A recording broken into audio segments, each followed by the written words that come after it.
mayambu ikop nona khwiramjari ngasisu mayagi mafamda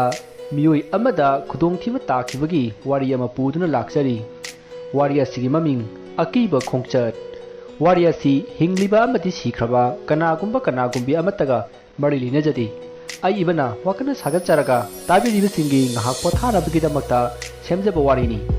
haujeng mayamda khudol tamjari Manipuri story akiba khongchat Nepoli sahi kunmari kunmanga suraba pakhangni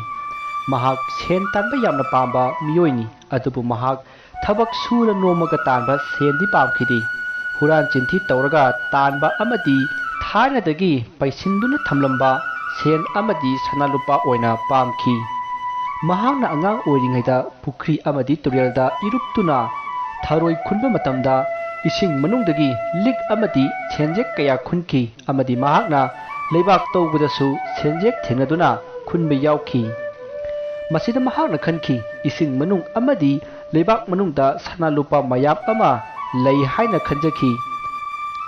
asomna khalakpana hojik pakhang pharabasi phawpa adum khaduna leiribani mahakna leikaigi naha ahan larik laisugi maramda haira hairaba Laiwa mantragi maramda haira hairaba miyoi kayada sanalupa thokpham turel natraga pat laibra Mahabharat ki warida Krishna ki lebak Dwarkadu ising manungda lupki madugi ising manungduda Krishna na sijinaramba sana amadi mani mukta ki leiting singadu hojik taramoidra asigumba angakpa wahang kaya lekai gi ahal laman naha singda hangi maram masina mayamna mahaku bahap yamna phai haiduna laknaki asumna tha kaya sahi kaya hokre hojik Nepoli masagi sahi kunthra mathoi surakle matam asi phawba Nepoli sana lupa gi phangpham thiba lepte nongma hotel da mi mayam ama sap thakminnabada ahan amana Nepoli da hairi Nepoli nangna nupi angang ga thida khai sana lupa thiribani hana thiribasibo oiroi nei bo nangna hongna leiraga tangna yonge hairaga bodi madugi leibam take adudi nati sana lupa tapam thiri dudi sana sumpham da satlaga hangnodo bo mangaire ahan adugi waduda Nepoli na khumi mama film da kaida surung amada changrubadagi sana mayam ama pairaga leiramba thingai dudi adagi achaw achaw pha kom tawbadasu sana keji yakhai humphuna saba sana gi mutriga thingai dudi aduna mama sana singse pairaga leibadi lei adubu mafam khangdabagi wani ahan aduga Nepoli ga wari sanaribadu tariba mayam adugi maraktagi amana hairi ngaikon he Nepoli na surung hairaga wa manising lei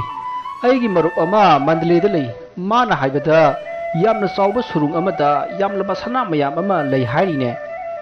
madubu surung aduda changba kana sungamde hairi maramdi surung adugi manungda sathi ba lai but pet hingchai thamba mayam ama lei hairi aduna changki ba amata hingde haine karigumba surung adudagi sana lupa mayam du puthoraklaga hojik malemgi market sida jolbadi lupa billion lising mangarom sitkani hairi ne asumna ahan aduna hariba wafam aduda atopa ahan aduna khumi ngaikone adu yamkraba sanadu leire haibasi khanglibanina maduda Mandalay sarkarna khulai paiba lami mayam ama thajillaga lawthoktribana karige sumdobani mataw surung aduda sangbagi rule mayam ama laikhre aigi maruptuna hairakpada surung aduda sangbada mi anidagi henba yade hairi adugi sumathakta sangadoriba miro nupi angang thidriba pakhang pungseng oigedabani mayamu pakhang pungseng haisi khangbirabro khangi aikoi angang natiko bhap tai mayam du wa noi nukpudugi marak thakna Nepoli na hairi mayam amukta ngabiko warise losin hankisi khura atai kari tawgadabano ibungo Nepoli atai di thoidokpadi ai khangdre maruptugi manakta satlaga hangadawba mangaire adu khura sidagi Mandalay yobada lupa kayamukti sangani madu lupa lising kuntra muk thorang tawro sendi yamna puringai nungai gadoribani lambi lamkhangda ho tambanga banate hariba sen jamna sangani harpa aduda Nepoli du matha khara sakhi ꯑꯗꯨꯕꯨ ꯁꯨꯔꯨꯡ ꯑꯗꯨ ꯁꯣꯏꯗꯅ ꯆꯪꯒꯦ ꯍꯥꯏꯕꯁꯤꯗꯤ ꯄꯨꯛꯅꯤꯡꯗ ꯈꯟꯈꯤ꯫ ꯃꯁꯤꯒꯤ ꯃꯇꯨꯡ ꯃꯤꯌꯥꯝ ꯑꯗꯨ ꯍꯣꯇꯦꯜꯗꯒꯤ ꯃꯍꯩ ꯊꯣꯛꯅꯈ꯭ꯔꯦ꯫ ꯍꯧꯖꯤꯛ ꯍꯣꯇꯦꯜ ꯑꯁꯤꯗ ꯃꯟꯗꯂꯦꯒꯤ ꯋꯥꯔꯤ ꯍꯧꯗꯣꯔꯛꯂꯤꯕ ꯅꯨꯄꯥ ꯑꯗꯨꯒ ꯅꯦꯄꯣꯂꯤꯒ ꯃꯈꯣꯏ ꯑꯅꯤꯗ ꯉꯥꯏꯔꯦ꯫ ꯃꯇꯝ ꯑꯁꯤꯗ ꯑꯍꯟ ꯑꯗꯨꯅ ꯅꯦꯄꯣꯂꯤꯗ ꯍꯥꯏꯔꯛꯏ, "ꯅꯦꯄꯣ, ꯅꯪꯕꯨ ꯀꯔꯤ ꯈꯜꯂꯤꯕꯅꯣꯅꯦ? ꯑꯣꯏꯔꯣꯏꯗꯕ ꯋꯥꯅꯤ, ꯆꯠꯂꯁꯤ ꯂꯥꯛꯑꯣ." "ꯍꯣꯏ ꯈꯨꯔꯥ, ꯆꯠꯂꯁꯤ." ꯑꯁꯨꯝꯅ ꯅꯦꯄꯣꯂꯤ ꯑꯃꯗꯤ ꯑꯍꯟ ꯑꯅꯤꯗꯨ ꯍꯣꯇꯦꯜ ꯑꯗꯨꯗꯒꯤ ꯊꯣꯛꯂꯛꯑꯒ ꯂꯝꯕꯤꯗ ꯋꯥꯔꯤ ꯁꯥꯟꯅ ꯆꯠꯂꯤ꯫ ꯑꯍꯜ ꯑꯗꯨꯅ ꯅꯦꯄꯣꯂꯤꯗ ꯍꯥꯏꯔꯛꯏ, "ꯏꯕꯨꯡꯉꯣ, ꯅꯪꯕꯨ ꯁꯦꯟꯗꯨ ꯄꯨꯊꯣꯛꯂꯒ ꯆꯠꯀꯦ ꯈꯜꯂꯤꯕ꯭ꯔꯥꯅꯦ?" "ꯍꯣꯏ ꯈꯨꯔꯥ, ꯑꯩ ꯂꯥꯏꯕꯛ ꯑꯃꯨꯛꯇꯪ ꯌꯦꯡꯁꯤꯔꯥ ꯈꯜꯂꯤꯕ." "ꯃꯨꯟꯅꯗꯤ ꯈꯜꯂꯨ ꯍꯩ, ꯑꯔꯥꯏꯕ ꯊꯕꯛ ꯅꯠꯇꯦ, ꯄꯨꯟꯁꯤ ꯃꯥꯡꯒꯗꯧꯔꯤꯕꯅꯤꯀꯣ." "ꯈꯨꯔꯥ, ꯑꯁꯨꯛ ꯋꯥꯅ ꯍꯤꯡꯗꯣꯏ ꯁꯔꯨꯛ ꯅꯨꯡꯉꯥꯏꯅ ꯍꯤꯡꯅꯕ ꯍꯣꯠꯅꯕꯗ ꯁꯤꯈꯤꯕꯅ ꯐꯔꯦꯗ." "ꯍꯣꯏꯅꯦ ꯅꯦꯄꯣ, ꯑꯗꯨꯁꯨ ꯂꯥꯜꯂꯦ ꯍꯥꯏꯕꯗꯤ ꯌꯥꯔꯣꯏ꯫ ꯋꯥꯅ ꯍꯤꯡꯅꯤꯡꯕ ꯀꯅꯥꯁꯨ ꯂꯩꯇꯦ, ꯑꯗꯨꯕꯨ ꯆꯠꯀꯗꯧꯔꯤꯕ ꯊꯕꯛ ꯑꯁꯤꯗꯤ ꯁꯣꯏꯗꯅ ꯁꯤꯕ ꯌꯥꯕ ꯈꯣꯡꯆꯠꯅꯤ." "ꯈꯪꯗꯦ ꯈꯨꯔꯥ, ꯁꯤꯕ ꯆꯪꯕ ꯂꯥꯏꯕꯛ ꯌꯦꯡꯉꯒꯦ꯫ ꯑꯩꯒꯤ ꯒꯥꯔꯤ ꯑꯃ ꯂꯩꯔꯤꯕꯁꯦ ꯌꯣꯟꯊꯣꯛꯂꯒ ꯃꯗꯨꯗꯒꯤ ꯐꯪꯂꯛꯄ ꯁꯦꯟꯗꯨꯅ ꯃꯟꯗꯂꯦ ꯆꯠꯂꯒꯦ." "ꯅꯦꯄꯣ, ꯅꯪꯅ ꯁꯣꯏꯗꯅ ꯆꯠꯂꯒꯦ ꯈꯟꯕ ꯂꯩꯔꯒꯗꯤ ꯍꯣꯔꯦꯟ ꯅꯨꯡꯗꯥꯡ ꯋꯥꯏꯔꯝꯗꯣ ꯑꯩꯒꯤꯗ ꯂꯥꯛꯎ, ꯋꯥ ꯈꯔ ꯇꯥꯟꯅꯁꯤ, ꯑꯗꯨꯒ ꯏꯃꯥꯟꯅꯕꯗꯨꯒꯤ ꯂꯩꯐꯝꯗꯨꯁꯨ ꯇꯥꯛꯂꯒꯦ." "ꯍꯣꯏ ꯈꯨꯔꯥ, ꯑꯩ ꯁꯣꯏꯗꯅ ꯂꯥꯛꯆꯒꯦ." "ꯐꯔꯦ, ꯑꯗꯣ ꯅꯦꯄꯣ, ꯅꯪ ꯃꯨꯟꯅꯗꯤ ꯈꯜꯂꯨ ꯍꯩ꯫ ꯑꯗꯨꯗꯤ ꯑꯩ ꯑꯃꯨꯛ ꯌꯨꯝꯂꯣꯝꯗ ꯍꯥꯏꯖꯤꯟꯈ꯭ꯔꯒꯦꯅꯦꯀꯣ." "ꯍꯣꯏ ꯈꯨꯔꯥ, ꯑꯩꯁꯨ ꯑꯃꯨꯛ ꯍꯟꯖꯈ꯭ꯔꯒꯦ." ꯑꯁꯨꯝꯅ ꯑꯍꯟ ꯑꯗꯨꯒ ꯅꯦꯄꯣꯒ ꯂꯝꯕꯤꯗ ꯆꯠꯅ ꯋꯥꯔꯤ ꯀꯌꯥ ꯁꯥꯟꯅꯈꯤ꯫ ꯑꯍꯟ ꯑꯗꯨꯅ ꯍꯥꯏꯔꯤꯕ ꯋꯥꯐꯝ ꯑꯗꯨꯅ ꯆꯨꯝꯂꯕꯗꯤ ꯃꯟꯗꯂꯦꯗ ꯁꯣꯏꯗꯅ ꯆꯠꯀꯦ ꯍꯥꯏꯕꯁꯤ ꯅꯦꯄꯣꯂꯤꯅ ꯈꯟꯈ꯭ꯔꯦ꯫ ꯃꯍꯥꯛꯀꯤ ꯍꯧꯖꯤꯛ ꯂꯩꯖꯔꯤꯕ ꯒꯥꯔꯤ ꯑꯁꯤ ꯌꯣꯟꯊꯣꯛꯂꯒ ꯃꯗꯨꯗ ꯐꯪꯂꯛꯄ ꯁꯦꯟꯐꯝ ꯑꯗꯨꯗ ꯃꯤꯉꯣꯟꯗꯒꯤ ꯈꯔ ꯄꯨꯔꯒ ꯍꯥꯞꯆꯤꯜꯂꯒ ꯆꯠꯂꯒꯦ ꯍꯥꯏꯅ ꯈꯟꯈ꯭ꯔꯦ꯫ ꯑꯁꯨꯝꯅ ꯃꯇꯝꯗꯨ ꯍꯧꯈ꯭ꯔꯦ꯫ ꯅꯨꯃꯤꯗꯥꯡ ꯋꯥꯏꯔꯝꯒꯤ ꯃꯇꯝꯅꯤ꯫ ꯅꯦꯄꯣ ꯃꯐꯤ ꯃꯔꯣꯟ ꯂꯣꯏꯁꯤꯜꯂꯒ ꯉꯁꯥꯏ ꯂꯥꯛꯑꯣ ꯍꯥꯏꯔꯝꯕ ꯑꯍꯟ ꯑꯗꯨꯒꯤ ꯃꯌꯨꯝꯗ ꯂꯥꯛꯂꯦ꯫ ꯑꯍꯟ ꯑꯗꯨꯁꯨ ꯈꯪꯅ ꯊꯣꯡꯒꯥꯟꯗ ꯂꯩꯔꯝꯃꯤ꯫ ꯅꯦꯄꯣꯂꯤꯅ ꯂꯥꯛꯄ ꯎꯕꯗ ꯅꯦꯄꯣꯂꯤꯕꯨ ꯀꯧꯗꯨꯅ ꯑꯍꯟ ꯑꯗꯨꯒꯤ ꯌꯨꯝꯗ ꯄꯨꯟꯅ ꯆꯪꯃꯤꯟꯅꯔꯛꯏ꯫ ꯃꯁꯤꯒꯤ ꯃꯇꯨꯡ ꯀꯥ ꯑꯃꯗ ꯄꯨꯟꯅ ꯐꯝꯃꯤꯟꯅꯔꯒ ꯑꯍꯟ ꯑꯗꯨꯅ ꯋꯥꯔꯤ ꯁꯥꯕ ꯍꯧꯔꯛꯏ꯫ "ꯅꯦꯄꯣ, ꯅꯪꯕꯨ ꯁꯣꯏꯗꯅ ꯆꯠꯂꯒꯦꯅ ꯈꯜꯂꯤꯕ꯭ꯔꯥꯅꯦ?" "ꯍꯣꯏ ꯈꯨꯔꯥ, ꯑꯩ ꯆꯠꯂꯒꯦ ꯍꯥꯏꯅ ꯈꯜꯂꯦ꯫ ꯑꯗꯨꯅ ꯑꯩꯒꯤ ꯒꯥꯔꯤꯗꯨ ꯌꯣꯟꯕꯒꯤ ꯃꯃꯜꯁꯨ ꯉꯥꯡꯅꯔꯝꯃꯤ." "ꯅꯦꯄꯣ, ꯅꯪꯁꯨ ꯊꯕꯛꯇꯤ ꯌꯥꯡꯁꯤꯜꯂꯤ ꯍꯩ꯫ ꯁꯦ, ꯑꯩ ꯋꯥ ꯍꯥꯏꯒꯦ꯫ ꯅꯪꯅ ꯃꯟꯗꯂꯦꯗ ꯆꯠꯄꯗꯨ ꯑꯩ ꯌꯥꯎꯔꯒꯦ꯫ ꯑꯩꯒ ꯄꯨꯟꯅ ꯆꯠꯂꯁꯤ, ꯑꯗꯨꯒ ꯑꯩꯒꯤ ꯃꯔꯨꯞ ꯑꯗꯨꯒ ꯍꯥꯏꯅꯔꯕ ꯃꯇꯨꯡ ꯅꯪ ꯁꯨꯔꯨꯡ ꯑꯗꯨꯗ ꯆꯠꯂꯨ꯫ ꯃꯗꯨꯗ ꯆꯪꯒꯗꯕ ꯁꯦꯟꯐꯝ ꯄꯨꯝꯅꯃꯛꯇꯨ ꯑꯩ ꯂꯣꯏꯅ ꯄꯨꯊꯣꯛꯀꯅꯤ, ꯑꯗꯨꯒ ꯑꯩꯒꯤ ꯃꯔꯨꯞ ꯑꯗꯨꯗꯁꯨ ꯍꯥꯏꯅꯕꯤꯔꯒꯦ꯫ ꯃꯍꯥꯛꯅ ꯃꯐꯝ ꯑꯗꯨꯒꯤ ꯃꯑꯣꯡ ꯃꯇꯧ ꯂꯣꯏꯅ ꯈꯪꯕꯅꯤꯅ ꯅꯪꯅ ꯁꯨꯔꯨꯡ ꯑꯗꯨꯗ ꯆꯪꯕꯗ ꯀꯔꯤ ꯊꯧꯗꯣꯛ ꯊꯦꯡꯅꯒꯅꯤ ꯍꯥꯏꯕꯗꯨ ꯃꯉꯣꯟꯗꯒꯤ ꯅꯣꯂꯦꯖ ꯐꯪꯒꯅꯤ꯫ ꯅꯪꯅ ꯁꯅꯥꯁꯤꯡ ꯑꯗꯨ ꯐꯪꯕ ꯉꯝꯂꯕꯗꯤ ꯂꯨꯄꯥ ꯀꯔꯣꯔ 50ꯗꯤ ꯑꯩꯉꯣꯟꯗ ꯄꯤꯌꯨ, ꯑꯗꯨꯒ ꯏꯃꯥꯟꯅꯕ ꯑꯗꯨꯗꯁꯨ 50 ꯑꯃ ꯄꯤꯌꯨ꯫ ꯀꯔꯤꯒꯨꯝꯕ ꯅꯪꯅ ꯁꯨꯔꯨꯡ ꯑꯗꯨ ꯆꯪꯕ ꯉꯝꯂꯕꯗꯤ ꯌꯥꯝꯈ꯭ꯔꯕ ꯁꯦꯟꯐꯝꯅꯤ ꯐꯪꯒꯗꯧꯔꯤꯕꯁꯦ꯫ ꯃꯗꯨꯗꯒꯤ ꯂꯨꯄꯥ ꯀꯔꯣꯔ 50ꯗꯪ ꯈꯥꯏꯗꯣꯛꯄꯗ ꯃꯁꯤ ꯂꯦꯡꯒꯗꯕ ꯅꯠꯇꯦꯗ꯫ ꯅꯪꯅ ꯁꯅꯥ ꯃꯌꯥꯝꯗꯨ ꯄꯨꯊꯣꯔꯛꯂꯒ ꯌꯣꯟꯐꯝꯁꯨ ꯈꯪꯂꯣꯏ, ꯃꯗꯨꯁꯨ ꯑꯩꯈꯣꯏꯅ ꯁꯤꯟꯕꯤꯒꯦ꯫ ꯑꯗꯨꯅ ꯑꯩꯅ ꯍꯥꯏꯔꯤꯕ ꯁꯦꯟꯐꯝ ꯑꯁꯤ ꯈꯥꯏꯌꯨ꯫ ꯅꯪ ꯀꯔꯤ ꯈꯜꯂꯤꯒꯦ?" ꯑꯍꯟ ꯑꯗꯨꯅ ꯍꯥꯏꯔꯤꯕ ꯋꯥꯐꯝ ꯑꯗꯨ ꯅꯦꯄꯣꯂꯤꯁꯨ ꯍꯣꯏ ꯍꯥꯏꯗꯨꯅ ꯌꯥꯔꯦ꯫ ꯃꯁꯤꯗꯒꯤ ꯑꯍꯟ ꯑꯗꯨꯅ "ꯐꯔꯦ, ꯑꯗꯨꯗꯤ ꯑꯩꯒ ꯏꯃꯥꯟꯅꯕ ꯑꯗꯨꯒ ꯄꯥꯎ ꯐꯥꯎꯅꯔꯒꯦ, ꯉꯁꯤꯒꯤꯗꯤ ꯅꯪ ꯍꯜꯂꯣ" ꯍꯥꯏꯗꯨꯅ ꯅꯦꯄꯣꯂꯤꯕꯨ ꯊꯥꯗꯣꯔꯛꯂꯦ꯫ ꯅꯦꯄꯣꯂꯤꯅ ꯍꯧꯒꯠꯂꯛꯂꯒ ꯆꯠꯈꯤꯒꯦ ꯇꯧꯕꯗ ꯑꯍꯟ ꯑꯗꯨꯅ ꯈꯥꯝꯈꯤ, ꯑꯗꯨꯒ ꯍꯥꯏꯔꯛꯏ, "ꯉꯥꯏꯈꯣ ꯅꯦꯄꯣ, ꯑꯩꯅ ꯍꯥꯏꯔꯤꯕ ꯋꯥꯐꯝ ꯑꯁꯤ ꯀꯅꯥꯗꯁꯨ ꯍꯥꯏꯕ ꯌꯥꯗꯦ꯫ ꯁꯨꯞꯅꯒꯤ ꯅꯪꯅ ꯍꯥꯏꯒꯗꯕ ꯍꯥꯏꯕꯕꯨ ꯃꯟꯗꯂꯦꯗ ꯀꯣꯏꯕ ꯆꯠꯀꯅꯤ ꯍꯥꯏꯕꯁꯤꯈꯛ ꯍꯥꯏꯒꯗꯕꯅꯤꯀꯣ꯫ ꯁꯅꯥꯒꯤ ꯋꯥꯔꯤ ꯄꯟꯕ ꯁꯨꯛꯌꯥ ꯌꯥꯗꯦ." "ꯍꯣꯏ, ꯐꯅꯤ ꯈꯨꯔꯥ, ꯑꯩ ꯚꯥꯞ ꯇꯥꯖꯔꯦ." "ꯆꯠꯂꯣ. ꯁꯦ, ꯂꯨꯄꯥ 1,000ꯅꯤ, ꯁꯤꯅ ꯀꯔꯤꯅꯣ ꯈꯔ ꯆꯥꯅꯧ." "ꯌꯥꯅꯤꯗ ꯈꯨꯔꯥ." "ꯂꯧꯅꯦ." ꯑꯁꯨꯝꯅ ꯑꯍꯟ ꯑꯗꯨꯅ ꯅꯦꯄꯣꯂꯤꯕꯨ ꯌꯨꯝꯗ ꯍꯜꯍꯟꯈ꯭ꯔꯦ꯫ ꯃꯁꯤꯒꯤ ꯃꯇꯨꯡ ꯃꯇꯝ ꯈꯔ ꯍꯧꯈ꯭ꯔꯦ꯫ ꯅꯦꯄꯣꯂꯤ ꯑꯃꯗꯤ ꯑꯍꯟ ꯑꯗꯨ ꯃꯟꯗꯂꯦ ꯌꯧꯗꯨꯅ ꯑꯍꯟ ꯑꯗꯨꯒꯤ ꯃꯃꯥꯟꯅꯕ ꯑꯗꯨꯒꯤ ꯃꯌꯨꯝꯗ ꯂꯩꯔꯛꯄ ꯅꯨꯃꯤꯠ 6 ꯁꯨꯔꯛꯂꯦ꯫ ꯑꯍꯟ ꯑꯗꯨꯅ ꯃꯟꯗꯂꯦꯒꯤ ꯃꯃꯥꯟꯅꯕ ꯑꯗꯨꯗ ꯃꯈꯣꯏꯅ ꯂꯥꯛꯄꯒꯤ ꯃꯔꯝꯁꯨ ꯍꯧꯗꯣꯛꯇ꯭ꯔꯤ꯫ ꯆꯨꯝꯅ ꯃꯟꯗꯂꯦ ꯑꯁꯤꯗ ꯀꯣꯏꯕ ꯂꯥꯛꯄꯅꯤ ꯍꯥꯏꯅ ꯈꯨꯝꯂꯤ꯫ ꯃꯁꯤꯗ ꯅꯦꯄꯣꯂꯤꯅ ꯑꯩꯈꯣꯏꯅ ꯂꯥꯛꯄꯒꯤ ꯃꯔꯝ ꯑꯗꯨ ꯀꯔꯤꯒꯤ ꯍꯥꯏꯗ꯭ꯔꯤꯕꯅꯣ ꯍꯥꯏꯅ ꯍꯪꯕꯗ ꯃꯇꯥꯡ ꯆꯥꯗꯕꯒꯤꯅꯤ ꯍꯥꯏꯅ ꯈꯨꯝꯈꯤ꯫ ꯑꯁꯨꯝꯅ ꯎꯔꯩ ꯄꯥꯔꯩ ꯈꯨꯝꯗꯨꯅ ꯅꯦꯄꯣꯂꯤꯕꯨ ꯃꯟꯗꯂꯦꯗ ꯊꯝꯃꯛꯄ ꯊꯥ ꯑꯃ ꯐꯥꯖꯤꯟꯈ꯭ꯔꯦ꯫ ꯅꯣꯡꯃ ꯅꯨꯃꯤꯠ ꯑꯃ ꯅꯦꯄꯣꯂꯤ ꯑꯃꯗꯤ ꯑꯍꯟ ꯑꯗꯨꯒꯤ ꯃꯟꯗꯂꯦꯒꯤ ꯃꯃꯥꯟꯅꯕ ꯑꯗꯨꯒ ꯄꯨꯟꯅ ꯃꯐꯝ ꯑꯃꯗ ꯆꯠꯈꯤ꯫ ꯅꯦꯄꯣꯂꯤꯅ ꯀꯔꯥꯏꯗ ꯆꯠꯂꯤꯕꯅꯣ ꯍꯥꯏꯅ ꯃꯥꯒ ꯂꯥꯛꯃꯤꯟꯅꯕ ꯑꯍꯟ ꯑꯗꯨꯗ ꯍꯪꯈꯤ꯫ ꯑꯍꯟ ꯑꯗꯨꯅ ꯃꯟꯗꯂꯦꯒꯤ ꯃꯃꯥꯟꯅꯕ ꯑꯁꯤꯒꯤ ꯃꯃꯥꯟꯅꯕ ꯑꯃꯒꯤ ꯃꯅꯥꯛꯇ ꯆꯠꯂꯤꯕꯅꯤ, ꯁꯅꯥ ꯂꯩꯐꯝ ꯑꯗꯨꯒꯤ ꯋꯥ ꯇꯥꯟꯅꯕ ꯆꯠꯂꯤꯕꯅꯤ ꯍꯥꯏꯅ ꯈꯨꯝꯃꯛꯏ꯫ ꯑꯗꯨꯕꯨ ꯋꯥꯐꯝ ꯑꯁꯤ ꯅꯦꯄꯣꯂꯤꯗꯤ ꯊꯥꯖꯔꯝꯗꯦ꯫ ꯑꯗꯨꯕꯨ ꯊꯥꯖꯗꯦ ꯍꯥꯏꯗꯨꯅ ꯀꯔꯤ ꯇꯧꯔꯨꯅꯤ, ꯃꯈꯣꯏꯅ ꯄꯨꯔꯤꯕ ꯃꯐꯝ ꯑꯗꯨꯗ ꯑꯗꯨꯝ ꯆꯠꯈꯤ꯫ ꯑꯁꯨꯝ ꯂꯥꯛꯄꯅ ꯁꯨꯛꯂꯕ ꯎꯃꯪ ꯑꯃ ꯌꯧꯔꯛꯂꯦ꯫ ꯎꯃꯪ ꯑꯗꯨꯗ ꯑꯀꯤꯕ ꯍꯦꯛ ꯌꯦꯡꯕꯗ ꯈꯪꯂꯒꯗꯕ ꯎ ꯀꯌꯥ ꯍꯧꯔꯝꯃꯤ꯫ ꯑꯉꯛꯄꯒꯤ ꯃꯁꯛꯅꯤ꯫ ꯈꯔ ꯑꯁꯨꯝ ꯊꯧꯖꯤꯜꯂꯛꯄꯗ ꯒꯥꯔꯤ ꯑꯗꯨ ꯈꯥꯝꯂꯦ꯫ ꯑꯗꯨꯒ ꯃꯁꯤꯗꯒꯤ ꯅꯦꯄꯣꯂꯤꯒ ꯂꯥꯛꯃꯤꯟꯅꯕ ꯑꯍꯟ ꯑꯗꯨꯅ ꯍꯥꯏꯔꯛꯏ, ꯃꯐꯝꯁꯤꯗ ꯃꯤꯅꯤꯠ 10ꯃꯨꯛ ꯄꯣꯊꯥꯈꯤꯁꯤ꯫ ꯃꯐꯝꯁꯦ ꯌꯥꯝꯅ ꯏꯪꯕꯅꯤ,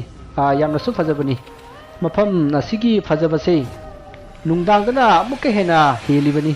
ꯑꯗꯨꯒ ꯀꯔꯤꯒꯨꯝꯕꯗ ꯎꯃꯪ ꯑꯁꯤ ꯐꯥꯎꯗꯨꯅ ꯆꯠꯄ ꯇꯥꯔꯕꯗꯤ ꯃꯤꯀꯨꯞ ꯈꯔ ꯎꯃꯪ ꯑꯁꯤꯗ ꯄꯣꯊꯥꯗꯕ ꯌꯥꯗꯦ꯫ ꯑꯍꯟ ꯑꯗꯨꯅ ꯍꯥꯏꯔꯤꯕ ꯋꯥꯐꯝ ꯑꯗꯨ ꯅꯦꯄꯣꯂꯤ ꯀꯌꯥ ꯊꯣꯏꯅ ꯊꯥꯖꯈꯤꯗꯦ꯫ ꯃꯁꯤꯗꯒꯤ ꯅꯦꯄꯣꯂꯤꯅ ꯍꯥꯏꯔꯛꯏ, ꯈꯨꯔꯥ, ꯀꯔꯤꯅꯣ ꯑꯩꯈꯣꯏꯅ ꯆꯠꯂꯤꯕ ꯂꯝꯕꯤꯁꯤꯗꯤ ꯃꯤ ꯊꯨꯅ ꯆꯠꯅꯕꯁꯨ ꯃꯥꯟꯗꯦ꯫ ꯂꯝꯕꯤꯁꯤ ꯌꯥꯝꯅ ꯁꯣꯡꯖꯤꯜꯂꯤ꯫ ꯃꯁꯤꯗꯒꯤ ꯆꯠꯂꯒ ꯀꯅꯥꯅꯣ ꯑꯩꯈꯣꯏꯅ ꯎꯅꯔꯨꯗꯣꯏꯁꯤꯕꯣ? ꯍꯦꯔꯥ, ꯂꯝꯕꯤꯁꯤꯗꯤ ꯑꯩꯈꯣꯏꯅ ꯁꯝꯃꯒ ꯂꯥꯛꯄꯒꯤꯅꯤ꯫ ꯑꯁꯣꯝꯗ ꯀꯣꯏꯊꯣꯛꯂꯕꯗꯤ ꯅꯣꯡꯃꯒꯨꯝꯕ ꯆꯪꯒꯗꯧꯔꯤꯕꯅꯤ꯫ ꯑꯗꯨꯅ ꯑꯁꯝꯕꯁꯤꯗ ꯂꯥꯛꯄꯅꯤꯗ꯫ ꯑꯁꯨꯝꯅ ꯋꯥꯔꯤ ꯁꯥꯟꯅꯔꯤꯉꯩ ꯃꯟꯗꯂꯦꯒꯤ ꯃꯃꯥꯟꯅꯕ ꯑꯗꯨꯅ ꯍꯩ ꯈꯔ ꯍꯦꯛꯂꯒ ꯄꯨꯔꯛꯏ꯫ ꯍꯩ ꯑꯗꯨꯒꯤ ꯃꯆꯨ ꯑꯗꯨ ꯃꯨꯁꯤꯟ ꯃꯨꯈꯤ, ꯑꯗꯨꯕꯨ ꯆꯥꯕꯗꯗꯤ ꯌꯥꯝꯅ ꯍꯥꯎꯒꯗꯕꯁꯨ ꯃꯥꯟꯈꯤ꯫ ꯃꯟꯗꯂꯦꯒꯤ ꯃꯃꯥꯟꯅꯕ ꯑꯗꯨꯅ ꯄꯨꯔꯛꯂꯤꯕ ꯍꯩ ꯑꯗꯨ ꯅꯦꯄꯣꯂꯤꯗ ꯄꯤꯔꯛꯏ꯫ ꯃꯇꯝ ꯑꯗꯨꯗ ꯑꯍꯟ ꯑꯗꯨꯅ ꯃꯨꯟꯅ ꯌꯦꯡꯉꯒ ꯍꯩ ꯑꯗꯨ ꯄꯤꯔꯛꯈꯤꯕꯅꯤ꯫ ꯑꯍꯟ ꯑꯗꯨꯒꯤ ꯃꯑꯣꯡꯗꯨ ꯅꯦꯄꯣꯂꯤꯅ ꯌꯥꯝꯅ ꯆꯤꯡꯅꯕꯗꯒꯤ ꯃꯍꯥꯛꯅ ꯍꯩ ꯑꯗꯨ ꯍꯔꯥꯎ ꯂꯧꯔꯒ ꯐꯨꯛ ꯍꯧꯒꯠꯂꯤ꯫ ꯑꯗꯨꯒ ꯎꯃꯪꯒꯤ ꯐꯖꯕ ꯑꯗꯨ ꯌꯦꯡꯕ ꯁꯥꯔꯒ ꯑꯍꯟ ꯑꯅꯤ ꯑꯗꯨꯗ ꯃꯇꯨꯡ ꯑꯣꯟꯁꯤꯜꯂꯒ ꯍꯩ ꯑꯗꯨ ꯆꯥꯈꯤ꯫ ꯃꯁꯤꯗꯒꯤ ꯅꯦꯄꯣꯂꯤꯗꯨ ꯈꯪꯍꯧꯗꯅ ꯃꯀꯣꯛ ꯉꯥꯎꯔꯛꯏ꯫ ꯑꯗꯨꯒ ꯑꯍꯟ ꯑꯗꯨꯗ ꯑꯩ ꯀꯣꯛ ꯉꯥꯎꯔꯦ, ꯀꯩꯅꯣꯝ ꯇꯧꯔꯦ ꯍꯥꯏꯔꯝꯃꯒ ꯅꯦꯄꯣꯂꯤ ꯒ꯭ꯌꯥꯟ ꯃꯥꯡꯈ꯭ꯔꯦ꯫ ꯃꯁꯤꯗꯒꯤ ꯑꯍꯟ ꯑꯅꯤꯗꯨꯅ ꯆꯦꯟꯁꯤꯜꯂꯛꯂꯒ ꯅꯦꯄꯣꯂꯤꯕꯨ ꯌꯦꯡꯈꯤ꯫ ꯑꯗꯨꯒ ꯍꯥꯏꯅꯔꯛꯏ, ꯌꯥꯔꯦꯅꯦ, ꯁꯤ ꯑꯣꯏꯔꯗꯤ ꯃꯈꯣꯏꯒꯤ ꯃꯤꯗꯨ ꯍꯧꯖꯤꯛ ꯃꯐꯝꯁꯤꯗ ꯂꯥꯛꯇꯨꯅ ꯂꯩꯔꯕꯅꯤ, ꯑꯩ ꯀꯧꯒꯦ꯫ ꯃꯁꯤ ꯍꯥꯏꯔꯒ ꯃꯈꯣꯏꯅ ꯍꯨꯏꯁꯦꯟ ꯑꯃ ꯈꯣꯡꯈꯤ꯫ ꯃꯇꯝ ꯑꯗꯨꯗ ꯃꯤꯑꯣꯏ ꯈꯔ ꯎꯃꯪꯒꯤ ꯑꯁꯣꯡꯕ ꯃꯔꯛꯇꯒꯤ ꯊꯣꯔꯛꯏ꯫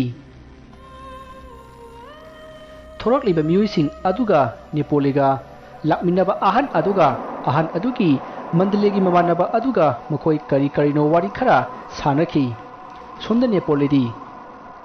ꯒꯥꯔꯤꯒꯤ ꯃꯅꯥꯛꯇ ꯇꯥꯔꯒ ꯂꯩꯕꯅꯤ꯫ ꯋꯥꯔꯤ ꯁꯥꯟꯅꯔꯤꯕꯁꯤꯡ ꯑꯗꯨꯗꯤ ꯒꯥꯔꯤꯗꯒꯤ ꯈꯔ ꯆꯠꯊꯣꯛꯂꯒ ꯃꯈꯣꯏꯗꯤ ꯋꯥꯔꯤ ꯁꯥꯟꯅꯗꯨꯅ ꯂꯩꯈꯤ꯫ ꯇꯥꯟꯖꯥ ꯑꯗꯨꯗ ꯅꯦꯄꯣꯂꯤꯅ ꯃꯃꯤꯠ ꯇꯞꯅ ꯄꯥꯡꯊꯣꯔꯛꯏ꯫ ꯑꯗꯨꯒ ꯍꯥꯏꯐꯦꯠ ꯀꯣꯏꯌꯦꯡ ꯌꯦꯡꯉꯤ꯫ ꯃꯇꯝ ꯑꯗꯨꯗ ꯑꯍꯟ ꯑꯗꯨꯅ ꯋꯥꯔꯤ ꯁꯥꯟꯅꯔꯤꯕ ꯃꯤꯑꯣꯏ ꯑꯗꯨꯒ ꯂꯥꯛꯃꯤꯟꯅꯕ ꯃꯤꯑꯣꯏꯁꯤꯡ ꯑꯗꯨꯅ ꯅꯨꯄꯥ ꯑꯁꯤ ꯂꯦꯡꯉꯛꯂꯦ ꯍꯥꯏꯅ ꯂꯥꯎꯔꯛꯈꯤ꯫ ꯃꯁꯤꯗꯒꯤ ꯅꯦꯄꯣꯂꯤꯗꯨ ꯐꯨꯛ ꯍꯧꯒꯠꯇꯨꯅ ꯎꯃꯪꯒꯤ ꯑꯁꯣꯡꯕ ꯃꯥꯏꯀꯩ ꯌꯦꯡꯗꯨꯅ ꯆꯦꯟꯁꯤꯜꯂꯛꯏ꯫ ꯃꯁꯤꯒꯤ ꯃꯇꯨꯡ ꯃꯥꯒ ꯂꯥꯛꯃꯤꯟꯅꯕ ꯑꯍꯟ ꯑꯃꯗꯤ ꯑꯍꯟ ꯑꯗꯨꯒꯤ ꯃꯃꯥꯟꯅꯕ ꯃꯈꯣꯏ ꯑꯅꯤ ꯌꯥꯎꯅ ꯃꯈꯣꯏꯅ ꯋꯥꯔꯤ ꯁꯥꯟꯅꯔꯤꯕ ꯃꯤꯑꯣꯏꯁꯤꯡ ꯑꯗꯨꯒ ꯄꯨꯟꯅ ꯅꯦꯄꯣꯂꯤꯕꯨ ꯇꯥꯟꯅꯔꯛꯏ꯫ ꯇꯥꯟꯅꯔꯛꯂꯤꯕ ꯃꯤꯑꯣꯏꯁꯤꯡ ꯑꯗꯨꯅ ꯐꯅ ꯀꯟꯅ ꯇꯥꯟꯅꯔꯕꯁꯨ ꯅꯦꯄꯣꯂꯤ ꯐꯪꯈꯤꯗ꯭ꯔꯦ꯫ ꯑꯗꯨꯕꯨ ꯎꯃꯪ ꯑꯁꯤꯗꯗꯤ ꯂꯩꯔꯦ ꯍꯥꯏꯕꯁꯤ ꯃꯈꯣꯏꯅ ꯈꯪꯈꯤ꯫ ꯑꯗꯨꯅ ꯃꯈꯣꯏꯅ ꯅꯦꯄꯣꯂꯤꯕꯨ ꯊꯤꯕ ꯂꯦꯞꯈꯤꯗꯦ꯫ ꯇꯥꯟꯖꯥ ꯑꯁꯤꯗ ꯅꯦꯄꯣꯂꯤꯒ ꯂꯥꯛꯃꯤꯟꯅꯕ ꯑꯍꯟ ꯑꯗꯨꯅ ꯃꯥꯒꯤ ꯃꯃꯥꯟꯅꯕꯗ ꯍꯥꯏꯔꯛꯏ, ꯀꯔꯤꯅꯣ ꯅꯪꯅ ꯄꯨꯔꯛꯂꯤꯕ ꯍꯩꯗꯨꯕꯣ? ꯑꯣꯟꯅꯔꯕꯣ? ꯑꯁ, ꯀꯗꯥꯏꯗꯩꯅꯣꯗ, ꯑꯣꯟꯅꯗꯦ꯫ ꯑꯁꯨꯛ ꯀꯨꯏꯅ ꯇꯧꯔꯛꯂꯤꯕ ꯊꯕꯛꯁꯤꯗꯕꯨ ꯑꯩꯅ ꯑꯃꯨꯛ ꯁꯣꯏꯒꯗ꯭ꯔꯣ? ꯑꯗꯨꯗꯤ ꯀꯔꯤꯒꯤ ꯃꯥꯅ ꯀꯨꯏꯅ ꯋꯥꯟꯊꯗ꯭ꯔꯤꯕꯅꯣ? ꯃꯌꯥꯗ ꯑꯁꯤꯟꯕꯒꯤ ꯃꯍꯤ ꯇꯥꯗ꯭ꯔꯤ ꯐꯥꯎꯕ ꯒ꯭ꯌꯥꯟ ꯂꯥꯛꯑꯣꯏꯗꯕꯅꯤ꯫ ꯑꯗꯨꯒ ꯃꯥꯅ ꯒ꯭ꯌꯥꯟ ꯂꯥꯛꯏꯗꯨꯅ ꯀꯃꯥꯏꯅ ꯇꯧꯔꯤꯖꯥꯠꯅꯣ? ꯌꯥꯝꯅ ꯆꯥꯈꯤꯗ꯭ꯔꯕ ꯖꯥꯠꯂꯥ? ꯑꯁꯨꯝꯅ ꯈꯟꯅꯗꯨꯅ ꯑꯁꯨꯝ ꯊꯤꯔꯛꯄꯗ ꯍꯧꯖꯤꯛ ꯅꯨꯃꯤꯠ ꯇꯥꯁꯤꯜꯂꯛꯂꯦ꯫ ꯃꯇꯝ ꯑꯁꯤꯗ ꯀꯔꯤꯒꯨꯝꯕ ꯅꯨꯃꯤꯠ ꯇꯥꯈ꯭ꯔꯕꯗꯤ ꯅꯦꯄꯣꯂꯤ ꯁꯣꯏꯗꯅ ꯅꯥꯟꯊꯣꯛꯈ꯭ꯔꯅꯤ꯫ ꯑꯗꯨꯅ ꯃꯥꯕꯨ ꯐꯪꯅꯅꯕ ꯊꯤꯗꯨꯅ ꯍꯥꯠꯍꯧꯔꯁꯤ ꯍꯥꯏꯅ ꯃꯈꯣꯏ ꯃꯌꯥꯝ ꯋꯥꯔꯦꯞꯅꯔꯦ꯫ ꯀꯔꯤꯒꯨꯝꯕ ꯃꯥꯅ ꯅꯥꯟꯊꯣꯛꯈ꯭ꯔꯕꯗꯤ ꯃꯈꯣꯏꯒꯤ ꯊꯕꯛ ꯑꯁꯤ ꯃꯊꯪ ꯈꯪꯅꯔꯛꯂꯒꯅꯤ ꯍꯥꯏꯕꯁꯤ ꯃꯈꯣꯏ ꯈꯪꯕꯗꯒꯤ ꯅꯦꯄꯣꯂꯤꯕꯨ ꯍꯥꯠꯅꯅꯕ ꯋꯥꯔꯦꯞ ꯑꯁꯤ ꯂꯧꯅꯔꯦ꯫ ꯃꯁꯤꯗꯒꯤ ꯅꯦꯄꯣꯂꯤꯒ ꯂꯥꯛꯃꯤꯟꯅꯕ ꯑꯍꯟ ꯑꯃꯗꯤ अहन अदुगी ममानबा मखोइना वारी सानखिबा नुपा अदुदा नेपोलीबु हिंगना फाबा ngamjaragana नखोइना सेन अमत पिरमदना पुजाखरो करिगुम्बा फंगबा ngamloidabagi ममी लेरगदी लापना माबु हेक उबगा नोंमैना कापतुना हालो हाइना हाइरमी मसिदगी मखोइ मयाम नेपोलीबु असुम थिरकपदा लापना नेपोलीबु लुमदुना लेबा उखी मदु उबदा मियाम अदुना नोंमै कापसिनखी मसिदगी मियामना चेनसिनदुना येंबददी नेपोली ओइरमद्रै माना लिखिबा फ्रेड अदु ओइरमी मसिगी मरमदी मियाम असिना महाकपु थिरकलिब्रा हाइबतु खंगनबगी कदर असि तोरमबनी मसिदगी मियाम अदुना मखा ताना हंदक्ति साइथोकलगा कोइथि थिबा हौरकले मखोइ मयाम लाकपदी उना वना सिंथेक सिंगलांग मयाम चबेत चबेत नेटलगा लाकपना मखोल जामना थोई अदुगा नेपोलीना चेनखिबदी महाक मथंता चेनखिबना मखोन कया थोकते मरम असिना नेपोलीना मखोइ मयाम असि मागी मनाक जरोई नत्रगा योरुक्ट्री हाइबसी इराई लाइना खंखी मखोइगी मियाम अदुना सोरोक सोरोक प्रेक प्रेक लाउबगी खोजेल अदु मयाम यामबनिना हौना ताखिबनी महाक्ति मागी फुरितुदा नोंमैना कापगी खोजेल ताबदा असोंगो मफम येंगदुना पुंगचेंदा चेनखी अमरोमदा महाक उमंग अदुगी लंबिसु महाक्ति खंगदबनिना थोकपा याबगी तंजा फंगलबसु महाक अतोप उमंग ओरबै निंगदुना उमंगदा अमुक हंदुना अदुम चेनसिनखी अमरोमदा महाक नुमित तारकपदुदा यामसु पाखलमी उमंग असिदगी करमना चेंथोकनी लंबी करमना खंगनी हाइबसु महाक वखल अमता थोकलमदे चीनबत खंदुना लेरमी नकल अमरोमदा नेपोलीबु तानरेक्लिबा मियुइसिंगदु नुमित तारकपदुदा उमंग अरुदगी यामना थोकनबा होनरई असुना नेपोबु तानरेक्लिबा मियुइसिंग अदु उमंग अदु थाथोकलगा चटनाख्रे हौजिक उमंग असि नेपोली मथंता लेहौरे अदुबु नेपोलीदी उमंग असिदा माबु हारनबा मियुइसिंग अदु हौजिसु तानरक्ली हाइना खनखी अदुबु निहाकी मतुंग उमंग असिदा मीनी सानी खंगतबा कया अमा मफम अमदगी अमदा कुइचेंग चेंबा उ अमदगी उ अमदा चोंगबा कया अमा तौरई मसिदा नतना कीरबा अमुक्ता ताखिद्रिबा खोंजल कयासु तारई नेपोलीदु मागी मसा अदु नापीना कुपसिलगा तुमिन्ना लुटलगा लेखी मसकी मतुंग हौजिक नोंगाले अयुक असिदा नेपोलीगा लक्मिनबा अहन अमदी मागी ममानबा अदुगा पुन्ना मखोइ ngaraंगी खोंबुदुगा पुन्ना उमंग असिदा नेपोलीबु कोइथि थिबा हौरखी मसकी मतुंग मखोइना असुम थिरकपदा मी अमगी मसा अमा यामना साथिना मतक मतक तलगा ताबा थिंगनखी मदु सा अमना यामना साथिना सेगाइदुना साखिबगी ओइरमी हारिबा साना साखिबा मचेत मचेत तलबा मीगी मवोंग मानबा अदु नेपोलीना सेटखिबा फुरित फिरोन खोंग्रावगी मचेत मचेत सेगाइबा मचेत कयासु तारमी मतमतुता लाक्लिबा मखोइ मयामना नेपोलीदु साना सादुना सिख्रे हाइना खनखी असुमना मखोइ मयाम अदु मागी मफमदा हन्नख्रे नेपोलीगा लाक्मिनबा अहन अदुसु मथंगी नोंगानबदा मागी खुलदा अमुक हलकले माना मागी खुल जोरपदा नेपोलीगी अहल लमन सिंगना नेपोलीदी करायदा लेहौरबगे हाइना हंकी अदुबु अहन अदुना मंदलेदा थबक अमा फंगदुना मादी लेहौरे हाइना हाइजिनकी नेपोलीगी इमुंग मनुंगसु मदु थाजदुना अदुम लेखी मसिगी मतुंग था खरा हौख्रे युंगी मियुइसिंगना नेपोलीगा समिन्नखिबा अहन अदुदा हौजिक नेपोलीदु पाउ इ अमता फारोक्ते युमदसु लाक्ते कली थबकनो हाइना हंगबा हौरई अहन अदुना नेपोलीना सुरिबा थबक अदु सही अमदा नुमित निनी खक सोती फंगबनी अदुना महाक युमदा लाक्तबनी हाइना उरै पारि खुमखी महाकना सुरिबा थबक अदु कलीनो हंगलबसु उरै पारि खुमदुना सौजिनरगा नेपोलीगी युमगी मियुइसिंगबु तानथोरखी मसिदगी मखोइ चिंगरक्तुना पुलिस की मनाक्ता चत्तुना थोकलिबा थौदोकसिंग असिगी पाउ पुनमक तमखी मसिदगी पुलिस सिंगना नेपोलीगा चमिनखिबा अहन अदु कौखत्तुना वहंग पाहंग तौबा हौरकले मसिदा अहन अदुना पुलिसता मागी ममिंग इंद्रजित कौई हाइना सक्ताखी अदुगा सिमजिन साजिनबा वारी कया लीबा हौरई मंदलेदा नेपोलीदु उ कक्पगी थबक अमा फंगबदगी महाक थबक अदु तौदुना लेहौबनी अदुबु महाकना सेनजामना फंगनिंगबदगी महाइदि हाइतना अचौबा उ अमा खाइरुबदगी उ अदुना नंदुना महाक लैखिरे ꯋꯥꯐꯝ ꯑꯁꯤ ꯑꯩꯅ ꯃꯥꯒꯤ ꯏꯃꯨꯡ ꯃꯅꯨꯡꯗ ꯍꯥꯏꯕ ꯉꯝꯗꯕꯗꯒꯤ ꯍꯥꯏꯗꯕꯅꯤ ꯍꯥꯏꯅ ꯄꯨꯂꯤꯁꯇ ꯍꯥꯏꯖꯤꯜꯂꯝꯃꯤ ꯑꯗꯨꯕꯨ ꯅꯦꯄꯣꯂꯤ ꯏꯃꯨꯡ ꯃꯅꯨꯡꯗꯗꯤ ꯅꯦꯄꯣꯂꯤ ꯎ ꯀꯛꯄ ꯌꯥꯝꯅ ꯍꯩꯕ ꯃꯤꯅꯤ ꯃꯥꯅ ꯆꯥꯎꯔꯕ ꯈꯣꯡꯅꯥꯡ ꯀꯌꯥꯁꯨ ꯀꯛꯈ꯭ꯔꯦ ꯍꯥꯏꯅ ꯄꯨꯂꯤꯁꯇ ꯍꯥꯏꯔꯝꯃꯤ ꯑꯗꯨꯕꯨ ꯄꯨꯂꯤꯁꯅ ꯅꯦꯄꯣꯂꯤꯒꯤ ꯏꯃꯨꯡ ꯃꯅꯨꯡꯅ ꯍꯥꯏꯔꯤꯕ ꯋꯥꯐꯝꯗꯨ ꯊꯑꯣꯏꯅ ꯇꯥꯔꯝꯗꯦ ꯃꯗꯨꯒꯤ ꯃꯍꯨꯠ ꯃꯟꯗꯂꯦꯗ ꯆꯠꯂꯒ ꯑꯁꯤꯕ ꯂꯧꯊꯣꯛꯄ ꯉꯝꯂꯣꯏꯗꯕꯅꯤꯅ ꯍꯧꯖꯤꯛꯇꯤ ꯇꯨꯃꯤꯟꯅ ꯂꯩꯁꯤꯜꯂꯁꯤ ꯍꯥꯏꯅ ꯄꯨꯂꯤꯁꯅ ꯍꯥꯏꯔꯛꯈꯤ ꯍꯥꯏꯔꯤꯕ ꯄꯨꯂꯤꯁ ꯑꯁꯤ ꯏꯟꯗ꯭ꯔꯖꯤꯠ ꯍꯥꯏꯔꯤꯕ ꯅꯨꯄꯥ ꯑꯁꯤꯅ ꯁꯦꯟ ꯄꯤꯖꯈ꯭ꯔꯕꯅꯤ ꯃꯔꯝ ꯑꯁꯤꯅ ꯄꯨꯂꯤꯁ ꯑꯗꯨꯅ ꯏꯟꯗ꯭ꯔꯖꯤꯠꯀꯤ ꯃꯥꯏꯀꯩꯗ ꯋꯥ ꯉꯥꯡꯂꯤꯕꯅꯤ ꯑꯗꯨꯕꯨ ꯅꯦꯄꯣꯂꯤꯒꯤ ꯏꯃꯨꯡ ꯃꯅꯨꯡꯅꯗꯤ ꯌꯥꯝꯅ ꯌꯥꯅꯤꯡꯈꯤꯗꯦ ꯃꯁꯤꯗ ꯅꯦꯄꯣꯂꯤꯒꯤ ꯏꯃꯨꯡ ꯃꯅꯨꯡꯗ ꯀꯝꯄ꯭ꯂꯦꯟ ꯇꯧꯔꯤꯕ ꯄꯨꯂꯤꯁ ꯑꯗꯨꯅ ꯍꯥꯏꯔꯛꯏ ꯅꯈꯣꯏꯅ ꯆꯤꯡꯅꯔꯤꯕ ꯑꯁꯤ ꯀꯔꯤꯅꯣ ꯍꯥꯏꯅ ꯍꯪꯉꯤ ꯃꯗꯨꯗ ꯅꯦꯄꯣꯂꯤꯒꯤ ꯏꯃꯨꯡ ꯃꯅꯨꯡꯅ ꯍꯥꯏꯔꯛꯈꯤ ꯅꯦꯄꯣꯂꯤꯁꯤ ꯏꯟꯗ꯭ꯔꯖꯤꯠꯅ ꯌꯣꯟꯊꯣꯛꯂꯝꯕ ꯅꯠꯇ꯭ꯔꯒꯅ ꯃꯍꯥꯛꯄꯨ ꯍꯥꯠꯂꯒ ꯃꯥꯒꯤ ꯄꯥꯔꯠꯁꯤꯡ ꯌꯣꯟꯊꯣꯛꯈꯤꯕ ꯃꯥꯜꯂꯤ ꯍꯥꯏꯅ ꯍꯥꯏꯈꯤ ꯑꯗꯨꯕꯨ ꯄꯨꯂꯤꯁ ꯑꯗꯨꯅ ꯃꯗꯨꯒꯤ ꯆꯞ ꯆꯥꯕ ꯏꯕꯤꯗꯦꯟꯁ ꯄꯨꯔꯛꯎ ꯅꯠꯇ꯭ꯔꯕꯗꯤ ꯌꯥꯔꯣꯏ ꯍꯥꯏꯔꯒ ꯃꯈꯣꯏꯕꯨ ꯊꯥꯗꯣꯔꯛꯈꯤ ꯅꯦꯄꯣꯂꯤꯒꯤ ꯌꯨꯝꯒꯤ ꯃꯤꯑꯣꯏꯁꯤꯡ ꯑꯗꯨ ꯎꯄꯥꯏ ꯂꯩꯇꯅ ꯃꯌꯨꯝꯗ ꯍꯟꯈꯤ ꯑꯁꯨꯝꯅ ꯇꯨꯃꯤꯟꯅ ꯂꯩꯁꯤꯟꯈꯤ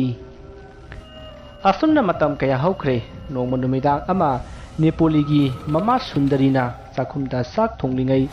ꯌꯨꯝꯒꯤ ꯊꯣꯡꯖꯥꯎꯗꯨ ꯀꯣꯛ ꯊꯤꯜꯂꯛꯈꯤ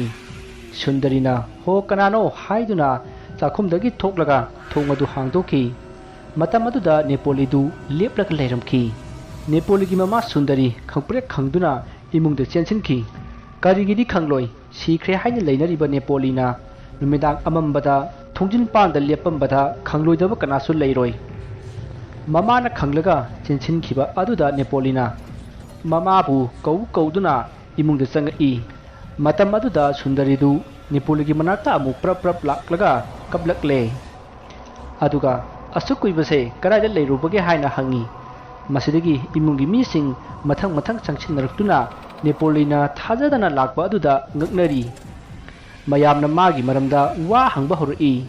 ꯃꯁꯤꯗ ꯅꯦꯄꯣꯂꯤꯅ ꯃꯉꯣꯟꯗ ꯊꯣꯛꯈꯤꯕ ꯋꯥꯔꯤ ꯑꯗꯨ ꯂꯤꯕ ꯍꯧꯔꯛꯂꯦ ꯅꯦꯄꯣꯂꯤꯅ ꯍꯥꯏꯔꯛꯏ ꯑꯩꯅ ꯑꯍꯟ ꯑꯗꯨꯒ ꯄꯨꯟꯅ ꯃꯟꯗꯂꯦꯗ ꯆꯠꯂꯕ ꯃꯇꯨꯡ ꯅꯨꯃꯤꯠ ꯈꯔꯅꯤ ꯂꯩꯔꯒ ꯃꯐꯝ ꯑꯃꯗ ꯑꯃꯨꯛ ꯆꯠꯈꯤ ꯃꯐꯝ ꯑꯗꯨ ꯑꯆꯧꯕ ꯎꯃꯪꯅꯤ ꯑꯀꯤꯕ ꯁꯥꯅ ꯄꯤꯛ ꯊꯟꯅ ꯂꯩ ꯑꯌꯨꯛ ꯅꯨꯡꯊꯤꯜꯒꯤ ꯃꯇꯝꯗꯗꯤ ꯀꯩꯁꯨ ꯇꯧꯗꯦ ꯑꯗꯨꯕꯨ ꯅꯨꯃꯤꯗꯥꯡꯒꯤ ꯃꯇꯝꯗꯗꯤ ꯑꯆꯧꯕ ꯁꯥ ꯀꯌꯥꯅ ꯂꯥꯛꯇꯨꯅ ꯎꯃꯪ ꯑꯗꯨꯗ ꯆꯥꯛꯇꯥꯏ ꯍꯥꯏꯔꯤꯕ ꯎꯃꯪ ꯑꯗꯨꯗ ꯑꯩ ꯑꯃꯗꯤ ꯑꯩꯒ ꯆꯠꯃꯤꯟꯅꯔꯤꯕ ꯑꯍꯟ ꯑꯗꯨꯒꯤ ꯃꯃꯥꯟꯅꯕ ꯑꯩꯈꯣꯏ ꯑꯍꯨꯝ ꯄꯨꯟꯅ ꯎꯃꯪꯗꯨ ꯌꯧꯔꯦ ꯎꯃꯪꯗꯨ ꯌꯧꯔꯕ ꯃꯇꯨꯡ ꯒꯥꯔꯤ ꯑꯗꯨ ꯃꯔꯝ ꯆꯥꯗꯅ ꯈꯥꯝꯈꯤ ꯑꯗꯨꯒ ꯄꯣꯊꯥꯈꯤꯁꯤ ꯍꯥꯏꯔꯛꯏ ꯑꯩꯈꯣꯏ ꯃꯐꯝ ꯑꯗꯨꯗ ꯄꯣꯊꯥꯈꯤ ꯑꯩ ꯆꯤꯡꯅꯕꯗꯤ ꯍꯧꯔꯕꯅꯤ ꯃꯈꯣꯏꯅ ꯑꯩꯉꯣꯟꯗ ꯎꯍꯩ ꯈꯔ ꯆꯥꯎ ꯍꯥꯏꯅ ꯄꯤꯔꯛꯏ ꯎꯍꯩꯗꯨ ꯃꯨꯁꯤꯟ ꯃꯨꯏ ꯑꯩꯅ ꯃꯗꯨ ꯃꯈꯣꯏ ꯎꯍꯟꯗꯅ ꯆꯥꯕ ꯁꯥꯔꯒ ꯑꯩ ꯒ꯭ꯌꯥꯟ ꯃꯥꯡꯁꯤꯟꯅꯈꯤ ꯃꯈꯣꯏꯅ ꯀꯔꯤ ꯇꯧꯔꯛꯄꯒꯦ ꯍꯥꯏꯕꯗꯨ ꯌꯦꯡꯊꯣꯛꯅꯕꯒꯤꯅꯤ ꯑꯩꯅ ꯆꯤꯡꯅꯔꯝꯕ ꯄꯨꯝꯅꯃꯛ ꯆꯨꯝꯈꯤ ꯃꯈꯣꯏꯅ ꯄꯤꯖꯔꯤꯕ ꯍꯩ ꯑꯗꯨ ꯃꯤ ꯋꯥꯊꯅꯕ ꯍꯩ ꯑꯣꯏꯔꯝꯃꯤ ꯃꯈꯣꯏꯅ ꯆꯪꯁꯤꯜꯂꯛꯂꯒ ꯑꯩꯕꯨ ꯂꯥꯏꯀꯠꯅꯕꯒꯤ ꯃꯍꯨꯠ ꯃꯈꯣꯏꯅ ꯃꯤ ꯈꯔ ꯀꯧꯔꯒ ꯑꯩꯕꯨ ꯌꯣꯟꯊꯣꯛꯅꯕ ꯇꯧꯔꯛꯏ ꯃꯗꯨꯗ ꯑꯩꯅ ꯈꯪꯂꯛꯄꯗꯒꯤ ꯎꯃꯪꯒꯤ ꯑꯁꯣꯡꯕ ꯃꯐꯝ ꯊꯤꯗꯨꯅ ꯆꯦꯟꯁꯤꯜꯂꯒ ꯂꯣꯠꯈꯤ ꯃꯈꯣꯏꯗꯤ ꯃꯤ ꯌꯥꯝꯕꯅꯤꯅ ꯃꯈꯣꯏꯅ ꯑꯩꯕꯨ ꯊꯤꯕ ꯂꯥꯛꯄꯁꯦ ꯌꯥꯝꯅ ꯂꯥꯡꯏ ꯑꯩꯅ ꯈꯪꯗꯕ ꯃꯈꯣꯏꯒꯤ ꯂꯣꯟ ꯀꯌꯥꯁꯨ ꯃꯈꯣꯏꯗꯤ ꯉꯥꯡꯅꯩ ꯑꯗꯨꯅ ꯑꯩ ꯀꯔꯤ ꯍꯥꯏꯔꯤꯕꯅꯣ ꯈꯪꯗꯅ ꯀꯣꯏꯆꯦꯟ ꯆꯦꯜꯂꯤ ꯉꯥꯏꯈꯣ ꯍꯥꯏꯔꯤꯕ꯭ꯔꯥ ꯀꯔꯤ ꯍꯥꯏꯔꯤꯕꯅꯣ ꯑꯩ ꯈꯪꯈꯤꯗꯦ ꯃꯁꯤꯗꯒꯤ ꯑꯩꯅ ꯃꯈꯣꯏꯅ ꯍꯥꯏꯔꯤꯕ ꯑꯗꯨ ꯀꯔꯤꯅꯣ ꯍꯥꯏꯕꯗꯨ ꯈꯪꯅꯕ ꯑꯩꯅ ꯂꯤꯠꯂꯤꯕ ꯐꯨꯔꯤꯠꯇꯨ ꯃꯊꯛ ꯊꯪꯕꯗꯨ ꯂꯧꯊꯣꯛꯂꯒ ꯃꯣꯡꯁꯣꯡ ꯑꯃꯒꯤ ꯃꯅꯥꯛꯇ ꯊꯝꯈꯤ ꯃꯗꯨ ꯃꯈꯣꯏꯗꯤ ꯑꯩꯅ ꯂꯨꯝꯂꯒ ꯂꯩꯕ ꯃꯥꯟꯕꯗꯒꯤ ꯃꯗꯨꯗ ꯅꯣꯡꯃꯩ ꯀꯥꯞꯁꯤꯜꯂꯛꯈꯤ ꯃꯇꯝ ꯑꯗꯨꯗ ꯑꯩꯅ ꯈꯪꯈꯤ ꯃꯈꯣꯏꯅ ꯀꯣꯏꯂꯥꯎ ꯂꯥꯎꯅꯔꯤꯕꯁꯦ ꯑꯩꯕꯨ ꯍꯥꯠꯂꯣ ꯍꯥꯏꯅ ꯂꯥꯎꯅꯔꯤꯕꯅꯤ ꯍꯥꯏꯕꯁꯦ ꯈꯪꯈꯤ ꯃꯗꯨꯗꯒꯤ ꯆꯥꯎꯈ꯭ꯔꯕ ꯎꯃꯪ ꯑꯗꯨꯗ ꯑꯩꯅ ꯂꯣꯠꯄꯗꯣ ꯃꯈꯣꯏ ꯊꯤꯕ ꯐꯪꯗ꯭ꯔ ꯃꯥꯜꯂꯦ ꯅꯨꯃꯤꯠ ꯇꯥꯁꯤꯜꯂꯛꯄꯗꯒꯤ ꯃꯈꯣꯏ ꯍꯟꯅꯈ꯭ꯔꯦ ꯃꯈꯣꯏ ꯍꯟꯈ꯭ꯔꯦ ꯍꯥꯏꯕꯁꯤ ꯑꯩꯗꯤ ꯈꯪꯈꯤꯗꯦ ꯑꯩꯗꯤ ꯑꯩꯒꯤ ꯇꯨꯡꯗ ꯃꯈꯣꯏ ꯂꯦꯞꯇꯅ ꯑꯗꯨꯝ ꯇꯥꯟꯅꯔꯛꯂꯤꯕꯣꯏ ꯈꯟꯈꯤ ꯃꯁꯤꯗꯒꯤ ꯅꯨꯃꯤꯠ ꯇꯥꯔꯛꯈꯤ ꯅꯨꯃꯤꯠ ꯍꯦꯛ ꯇꯥꯕꯒ ꯑꯀꯤꯕ ꯃꯈꯣꯜ ꯀꯌꯥ ꯇꯥꯕ ꯍꯧꯔꯛꯏ ꯑꯗꯨꯒ ꯁꯥꯅꯤ ꯂꯥꯏꯅꯤ ꯈꯪꯗꯕ ꯃꯌꯥꯝ ꯑꯃ ꯊꯣꯔꯛꯂꯒ ꯎ ꯑꯃꯗꯒꯤ ꯎ ꯑꯃꯗ ꯆꯣꯡꯗꯨꯅ ꯃꯈꯣꯏ ꯃꯁꯦꯜ ꯍꯥꯠꯇꯣꯛꯅꯔꯒ ꯄꯪꯆꯥꯗ ꯆꯥꯅꯔꯛꯏ ꯃꯌꯥꯝ ꯑꯗꯨꯒꯤ ꯃꯔꯛꯇ ꯃꯤꯒꯤ ꯃꯑꯣꯡ ꯃꯥꯟꯕ ꯃꯁꯝ ꯌꯥꯝꯅ ꯁꯥꯡꯕ ꯁꯥ ꯃꯈꯜ ꯑꯃꯁꯨ ꯌꯥꯎꯔꯛꯏ ꯃꯗꯨ ꯑꯩꯗꯤ ꯌꯣꯡ ꯃꯥꯜꯂꯨꯕꯅꯤ ꯑꯗꯨꯕꯨ ꯁꯥ ꯑꯗꯨ ꯃꯃꯩ ꯄꯥꯜꯂꯝꯗꯦ ꯑꯩ ꯎꯃꯪ ꯑꯗꯨꯗ ꯍꯧꯔꯤꯕ ꯎꯔꯤ ꯋꯥꯔꯤ ꯅꯥꯄꯤ ꯁꯤꯡꯅꯥꯡ ꯃꯌꯥꯝ ꯑꯗꯨ ꯇꯥꯁꯤꯜꯂꯒ ꯑꯩꯒꯤ ꯏꯊꯛꯇ ꯅꯟꯁꯤꯜꯂꯒ ꯂꯣꯠꯈꯤ ꯑꯗꯨꯕꯨ ꯃꯤꯒꯤ ꯃꯑꯣꯡ ꯃꯥꯟꯕ ꯁꯥ ꯑꯗꯨ ꯑꯩꯒꯤ ꯏꯅꯥꯛꯇ ꯃꯅꯝ ꯅꯝꯗꯨꯅ ꯑꯁꯨꯝ ꯆꯪꯁꯤꯜꯂꯛꯈꯤ ꯃꯗꯨꯗꯒꯤ ꯑꯩ ꯁꯤꯕ ꯇꯥꯔꯦ ꯈꯟꯗꯨꯅ ꯑꯩꯒꯤ ꯏꯊꯛꯇ ꯅꯟꯁꯤꯜꯂꯤꯕ ꯅꯥꯄꯤ ꯁꯤꯡꯅꯥꯡ ꯃꯌꯥꯝ ꯑꯗꯨ ꯄꯨꯂꯞ ꯈꯣꯝꯖꯤꯜꯂꯒ ꯑꯩ ꯆꯦꯟꯕ ꯍꯧꯔꯛꯏ ꯑꯩꯒꯤ ꯇꯨꯡꯗ ꯁꯥ ꯑꯗꯨꯅ ꯆꯣꯡꯁꯤꯟꯗꯨꯅ ꯈꯣꯠꯄ ꯆꯤꯛꯄ ꯇꯧꯔꯛꯏ ꯑꯗꯨꯕꯨ ꯑꯩꯒꯤ ꯏꯁꯥꯗ ꯎꯔꯤ ꯋꯥꯔꯤ ꯅꯥꯄꯤ ꯁꯤꯡꯅꯥꯡ ꯃꯌꯥꯝꯅ ꯌꯨꯝꯁꯤꯜꯂꯒ ꯆꯦꯟꯕꯅꯤꯅ ꯑꯩꯉꯣꯟꯗꯗꯤ ꯁꯣꯛꯈꯤꯗꯦ ꯁꯥ ꯑꯗꯨꯅ ꯑꯁꯨꯝ ꯈꯣꯠꯄꯗ ꯅꯥꯄꯤ ꯁꯤꯡꯅꯥꯡ ꯃꯌꯥꯝ ꯑꯗꯨ ꯑꯁꯨꯝ ꯇꯥꯍꯧꯗꯨꯅ ꯁꯥꯅ ꯈꯣꯠꯄ ꯆꯤꯛꯄ ꯇꯧꯔꯛꯄꯗꯨ ꯏꯁꯥ ꯌꯧꯕ ꯍꯧꯔꯛꯏ ꯃꯇꯝ ꯑꯗꯨꯗ ꯑꯩꯒꯤ ꯂꯥꯏꯕꯛ ꯐꯗꯨꯅ ꯁꯨꯔꯨꯡ ꯑꯃ ꯊꯦꯡꯅꯕꯗꯒꯤ ꯁꯨꯔꯨꯡ ꯑꯗꯨꯗ ꯑꯩ ꯆꯦꯟꯁꯤꯜꯂꯒ ꯂꯣꯠꯈꯤ ꯑꯗꯨꯕꯨ ꯁꯥ ꯑꯗꯨꯅ ꯑꯩꯒꯤ ꯏꯁꯥꯗ ꯁꯣꯛꯅꯅꯕ ꯀꯟꯅ ꯍꯣꯠꯅꯔꯛꯏ ꯇꯥꯟꯖꯥ ꯑꯗꯨꯗ ꯀꯔꯣꯝꯗꯒꯤꯅꯣ ꯈꯪꯗꯦ ꯁꯖꯥꯎ ꯑꯃ ꯂꯥꯛꯂꯒ ꯑꯩꯉꯣꯟꯗ ꯆꯤꯛꯀꯗꯕꯒꯤ ꯇꯧꯔꯤꯕ ꯁꯥ ꯑꯗꯨ ꯍꯥꯠꯇꯣꯛꯂꯒ ꯆꯥꯈꯤ ꯃꯗꯨ ꯎꯕꯗ ꯑꯩꯗꯤ ꯁꯣꯔ ꯍꯣꯜꯂꯤ ꯍꯥꯏꯕ ꯐꯥꯎꯕ ꯀꯥꯎꯈꯤꯕꯅꯤ ꯑꯩ ꯍꯣꯏꯅꯤ ꯃꯥꯏꯅꯤ ꯍꯥꯏꯗꯨꯅ ꯇꯨꯃꯤꯟꯅ ꯂꯩꯈꯤ ꯃꯁꯤꯗꯒꯤ ꯁꯖꯥꯎ ꯑꯗꯨꯅ ꯑꯩꯉꯣꯟꯗ ꯇꯥꯟꯅꯔꯛꯂꯝꯕ ꯁꯥ ꯑꯗꯨ ꯍꯥꯠꯂꯒ ꯆꯥꯕ ꯂꯣꯏꯔꯒ ꯆꯠꯈ꯭ꯔꯦ ꯑꯩ ꯃꯈꯥ ꯇꯥꯅ ꯀꯔꯤ ꯇꯧꯔꯛꯀꯗꯧꯔꯤꯕꯅꯣ ꯈꯟꯕꯗ ꯏꯁꯥ ꯐꯨꯝꯕꯥꯡꯅꯈꯤ ꯑꯗꯨꯕꯨ ꯁꯥ ꯀꯌꯥꯅ ꯂꯥꯎ ꯈꯣꯡꯕꯒꯤ ꯈꯣꯟꯖꯦꯜ ꯇꯥꯕ ꯅꯠꯇꯅ ꯑꯩꯉꯣꯟꯗꯗꯤ ꯀꯔꯤꯁꯨ ꯇꯧꯔꯛꯈꯤꯗ꯭ꯔꯦ ꯃꯁꯤꯗꯒꯤ ꯑꯩ ꯋꯥꯃꯟꯈꯤꯕꯅ ꯇꯨꯝꯊꯈꯤꯕꯁꯨ ꯈꯪꯍꯧꯗ꯭ꯔꯦ ꯑꯩꯅ ꯃꯤꯀꯞ ꯊꯣꯔꯛꯄꯗ ꯅꯣꯡ ꯉꯥꯜꯂꯝꯂꯦ ꯅꯣꯡ ꯉꯥꯟꯕꯒꯤ ꯎꯆꯦꯛ ꯋꯥꯌꯥ ꯃꯌꯥꯝꯒꯤ ꯈꯣꯟꯖꯦꯜ ꯇꯥꯕꯗ ꯑꯩ ꯍꯤꯡꯂꯗꯕꯣꯏ ꯈꯟꯖꯈꯤ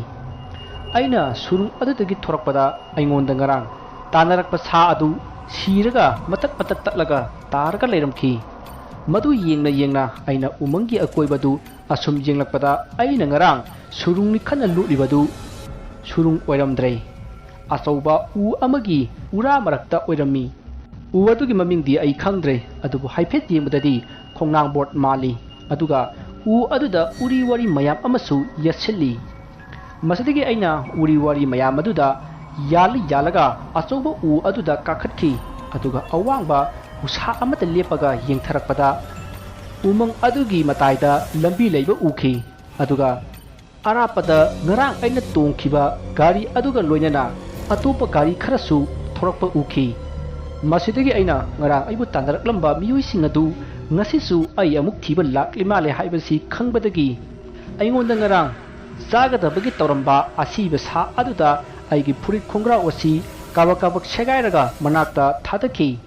aduga sa adugi makut amati machindu aina phoidatlaga asongomar amada hundoki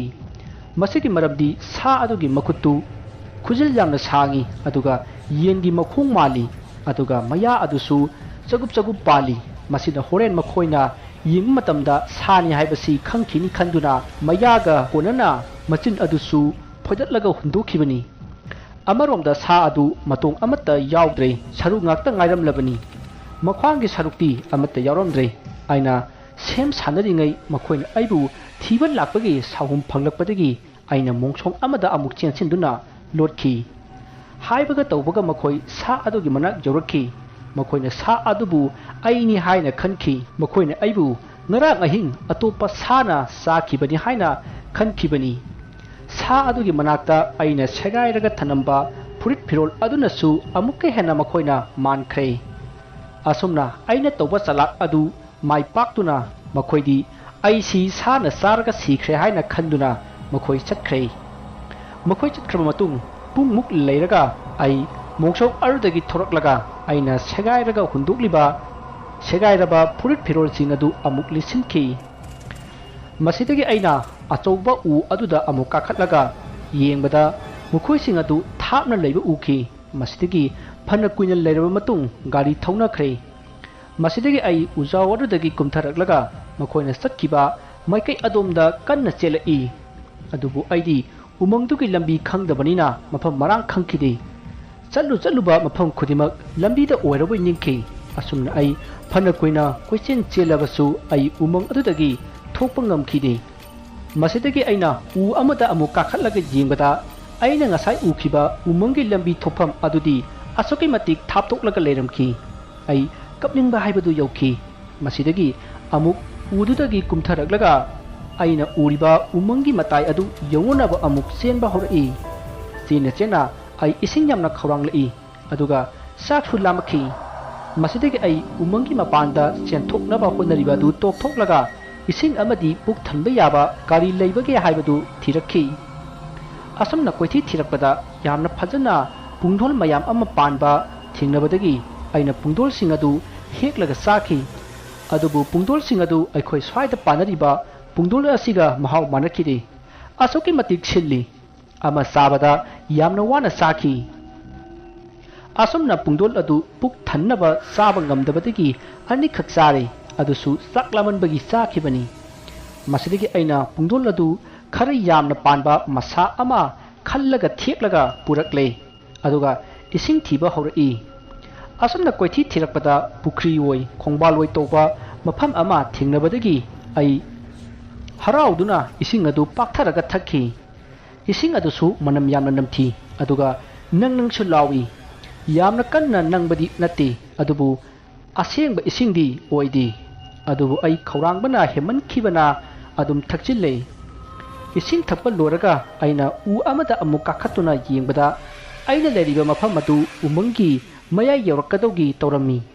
ai thapna tamna uriba umangi matai adu yenglaga mittagi pi takhibani aina khanki ai umang asigi manungda adumak siragadra haina khanki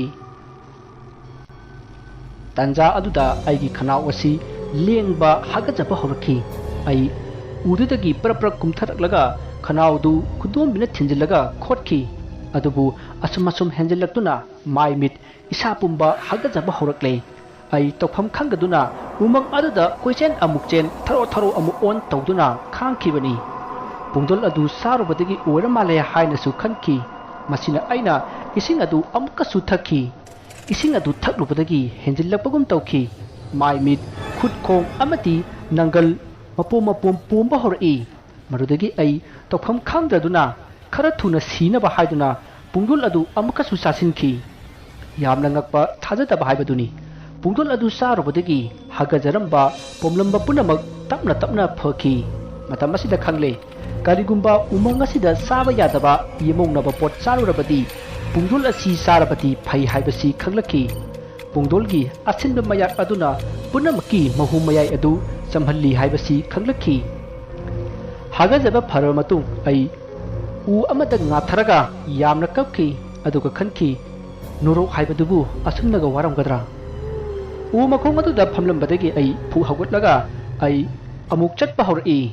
adubu ai sakti asuki matik lamki maramdi sak kharaga lamingai aduda asinba pungdol sasilubaduna oiramgadaba mali aina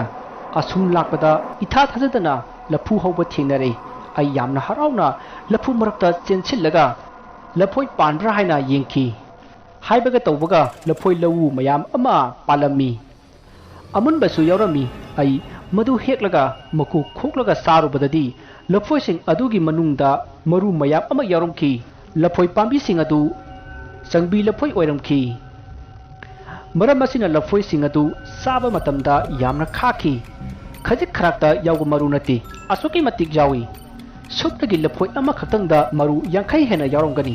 adubu ai puk thallabadi yare khantuna saibui saidabui tawraga yotki marudu saigairabadi yamna khaki aduga saigaidrabadi khade aduna saibui saidabui tawraga puk thanna saki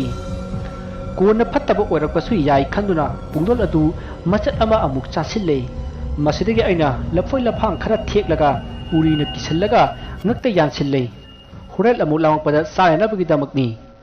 masidagi ai amuk chatpa hore Nepolina wari lidingai imung adu kathi manam namlakhi masida Nepoligi mamana haima iromba phulambani karamalen he asumna haiduna sakumde chensinki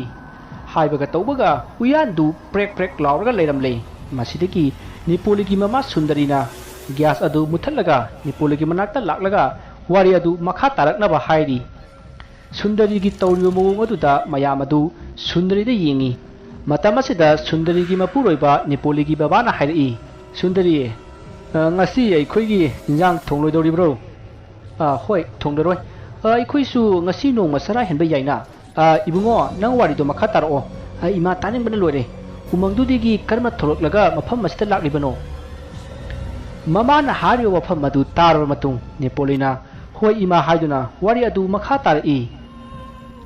aina lafoi sing adu puraga tholoklaga awangba u amada amuk kakhallaga yengi matam asidadi aina umangi mapan jawgadaba lambi adu uba phangkhidre ai ipa pakhatna khwaidagi wangba u ama amuk thiba horai masidagi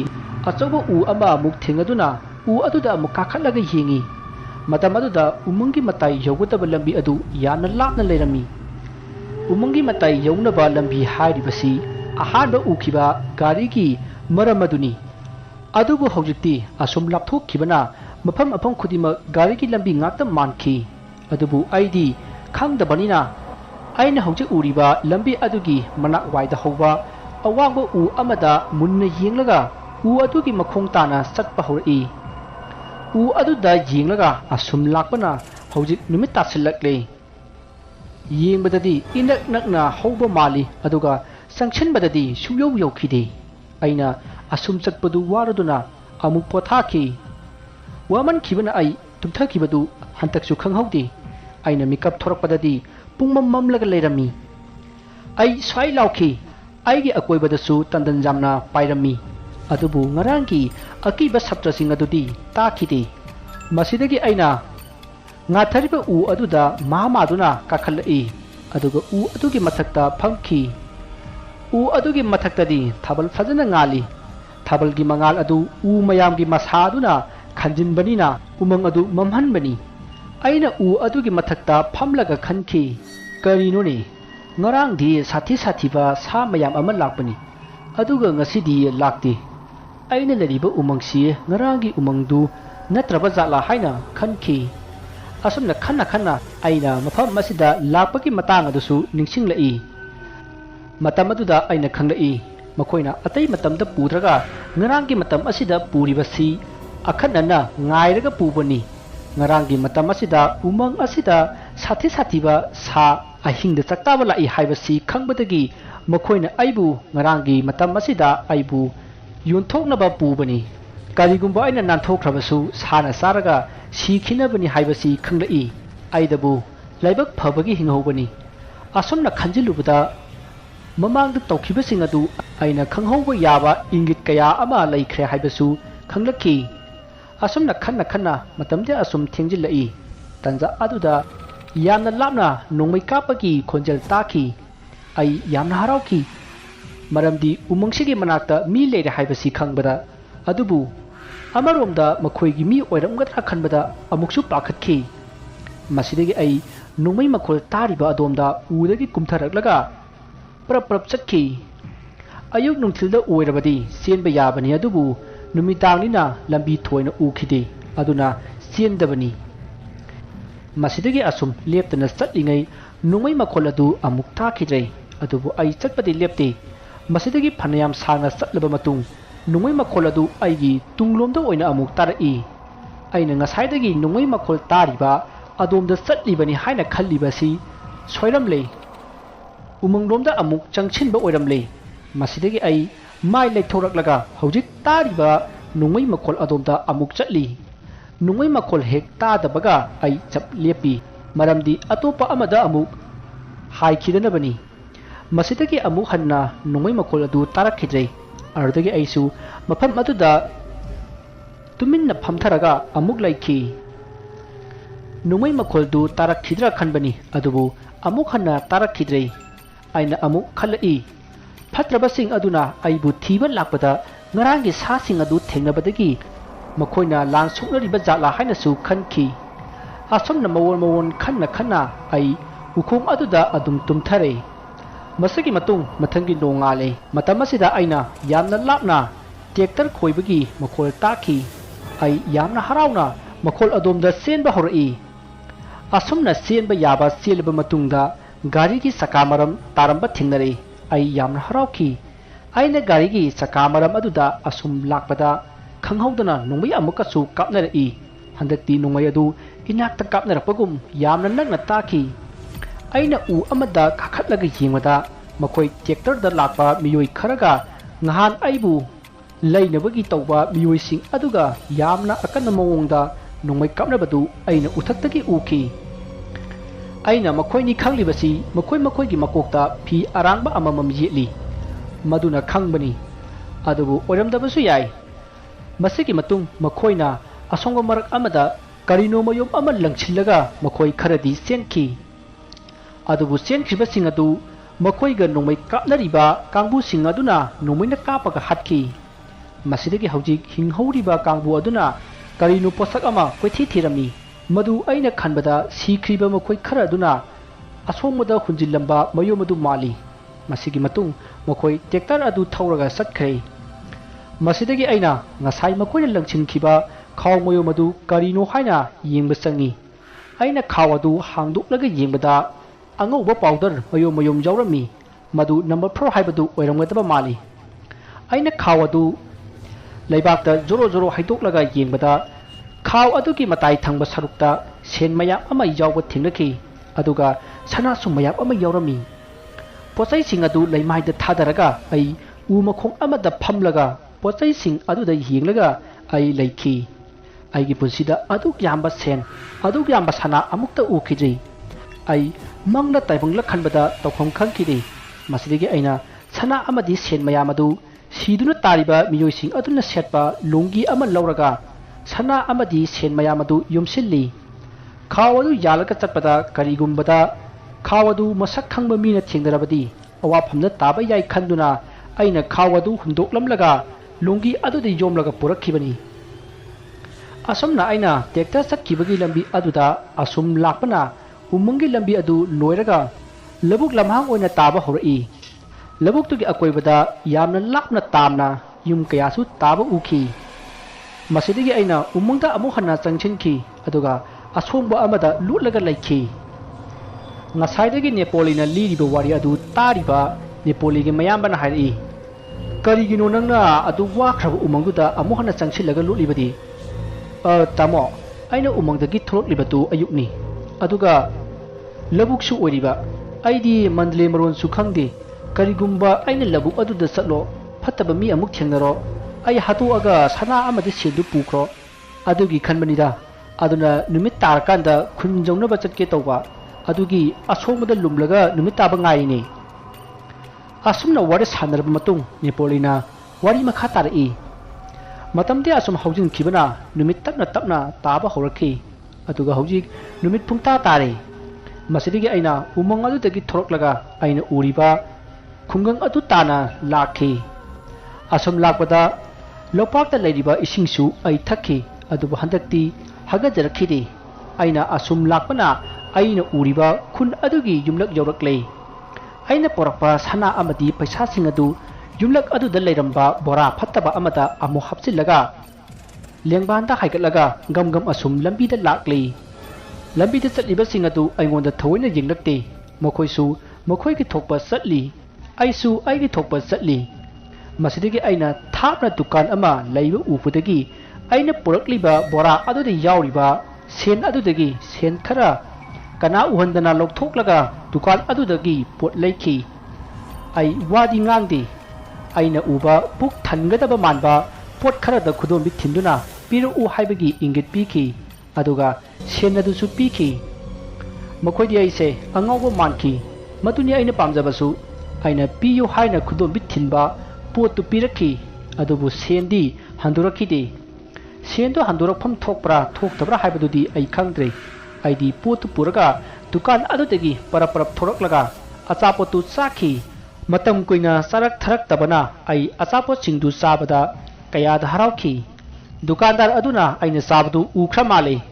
chrome दैनो खंगदे आइगी इनाक्ता लेपग Laramie आई खंप्रेक खंगी चेनगे तौखी दुकानदार अदुना आइसे अंगाउबनी खन्ना लैरिबनिना आइना खंगलगा चेनगे तौबदु मादी कैसु थोइना खनखिदे मसिदगी माना कारी कारिनो मरोन खरा लोलगा इसिंग बोतल अमा पिरई आईदी इसिंग खवांगलगा लेरंबगा बोतल अदु लौरगा इसिंग अदु थक्की दुकानदार अदुदी इसिंग अदु पिरमलगा अदुम चटखै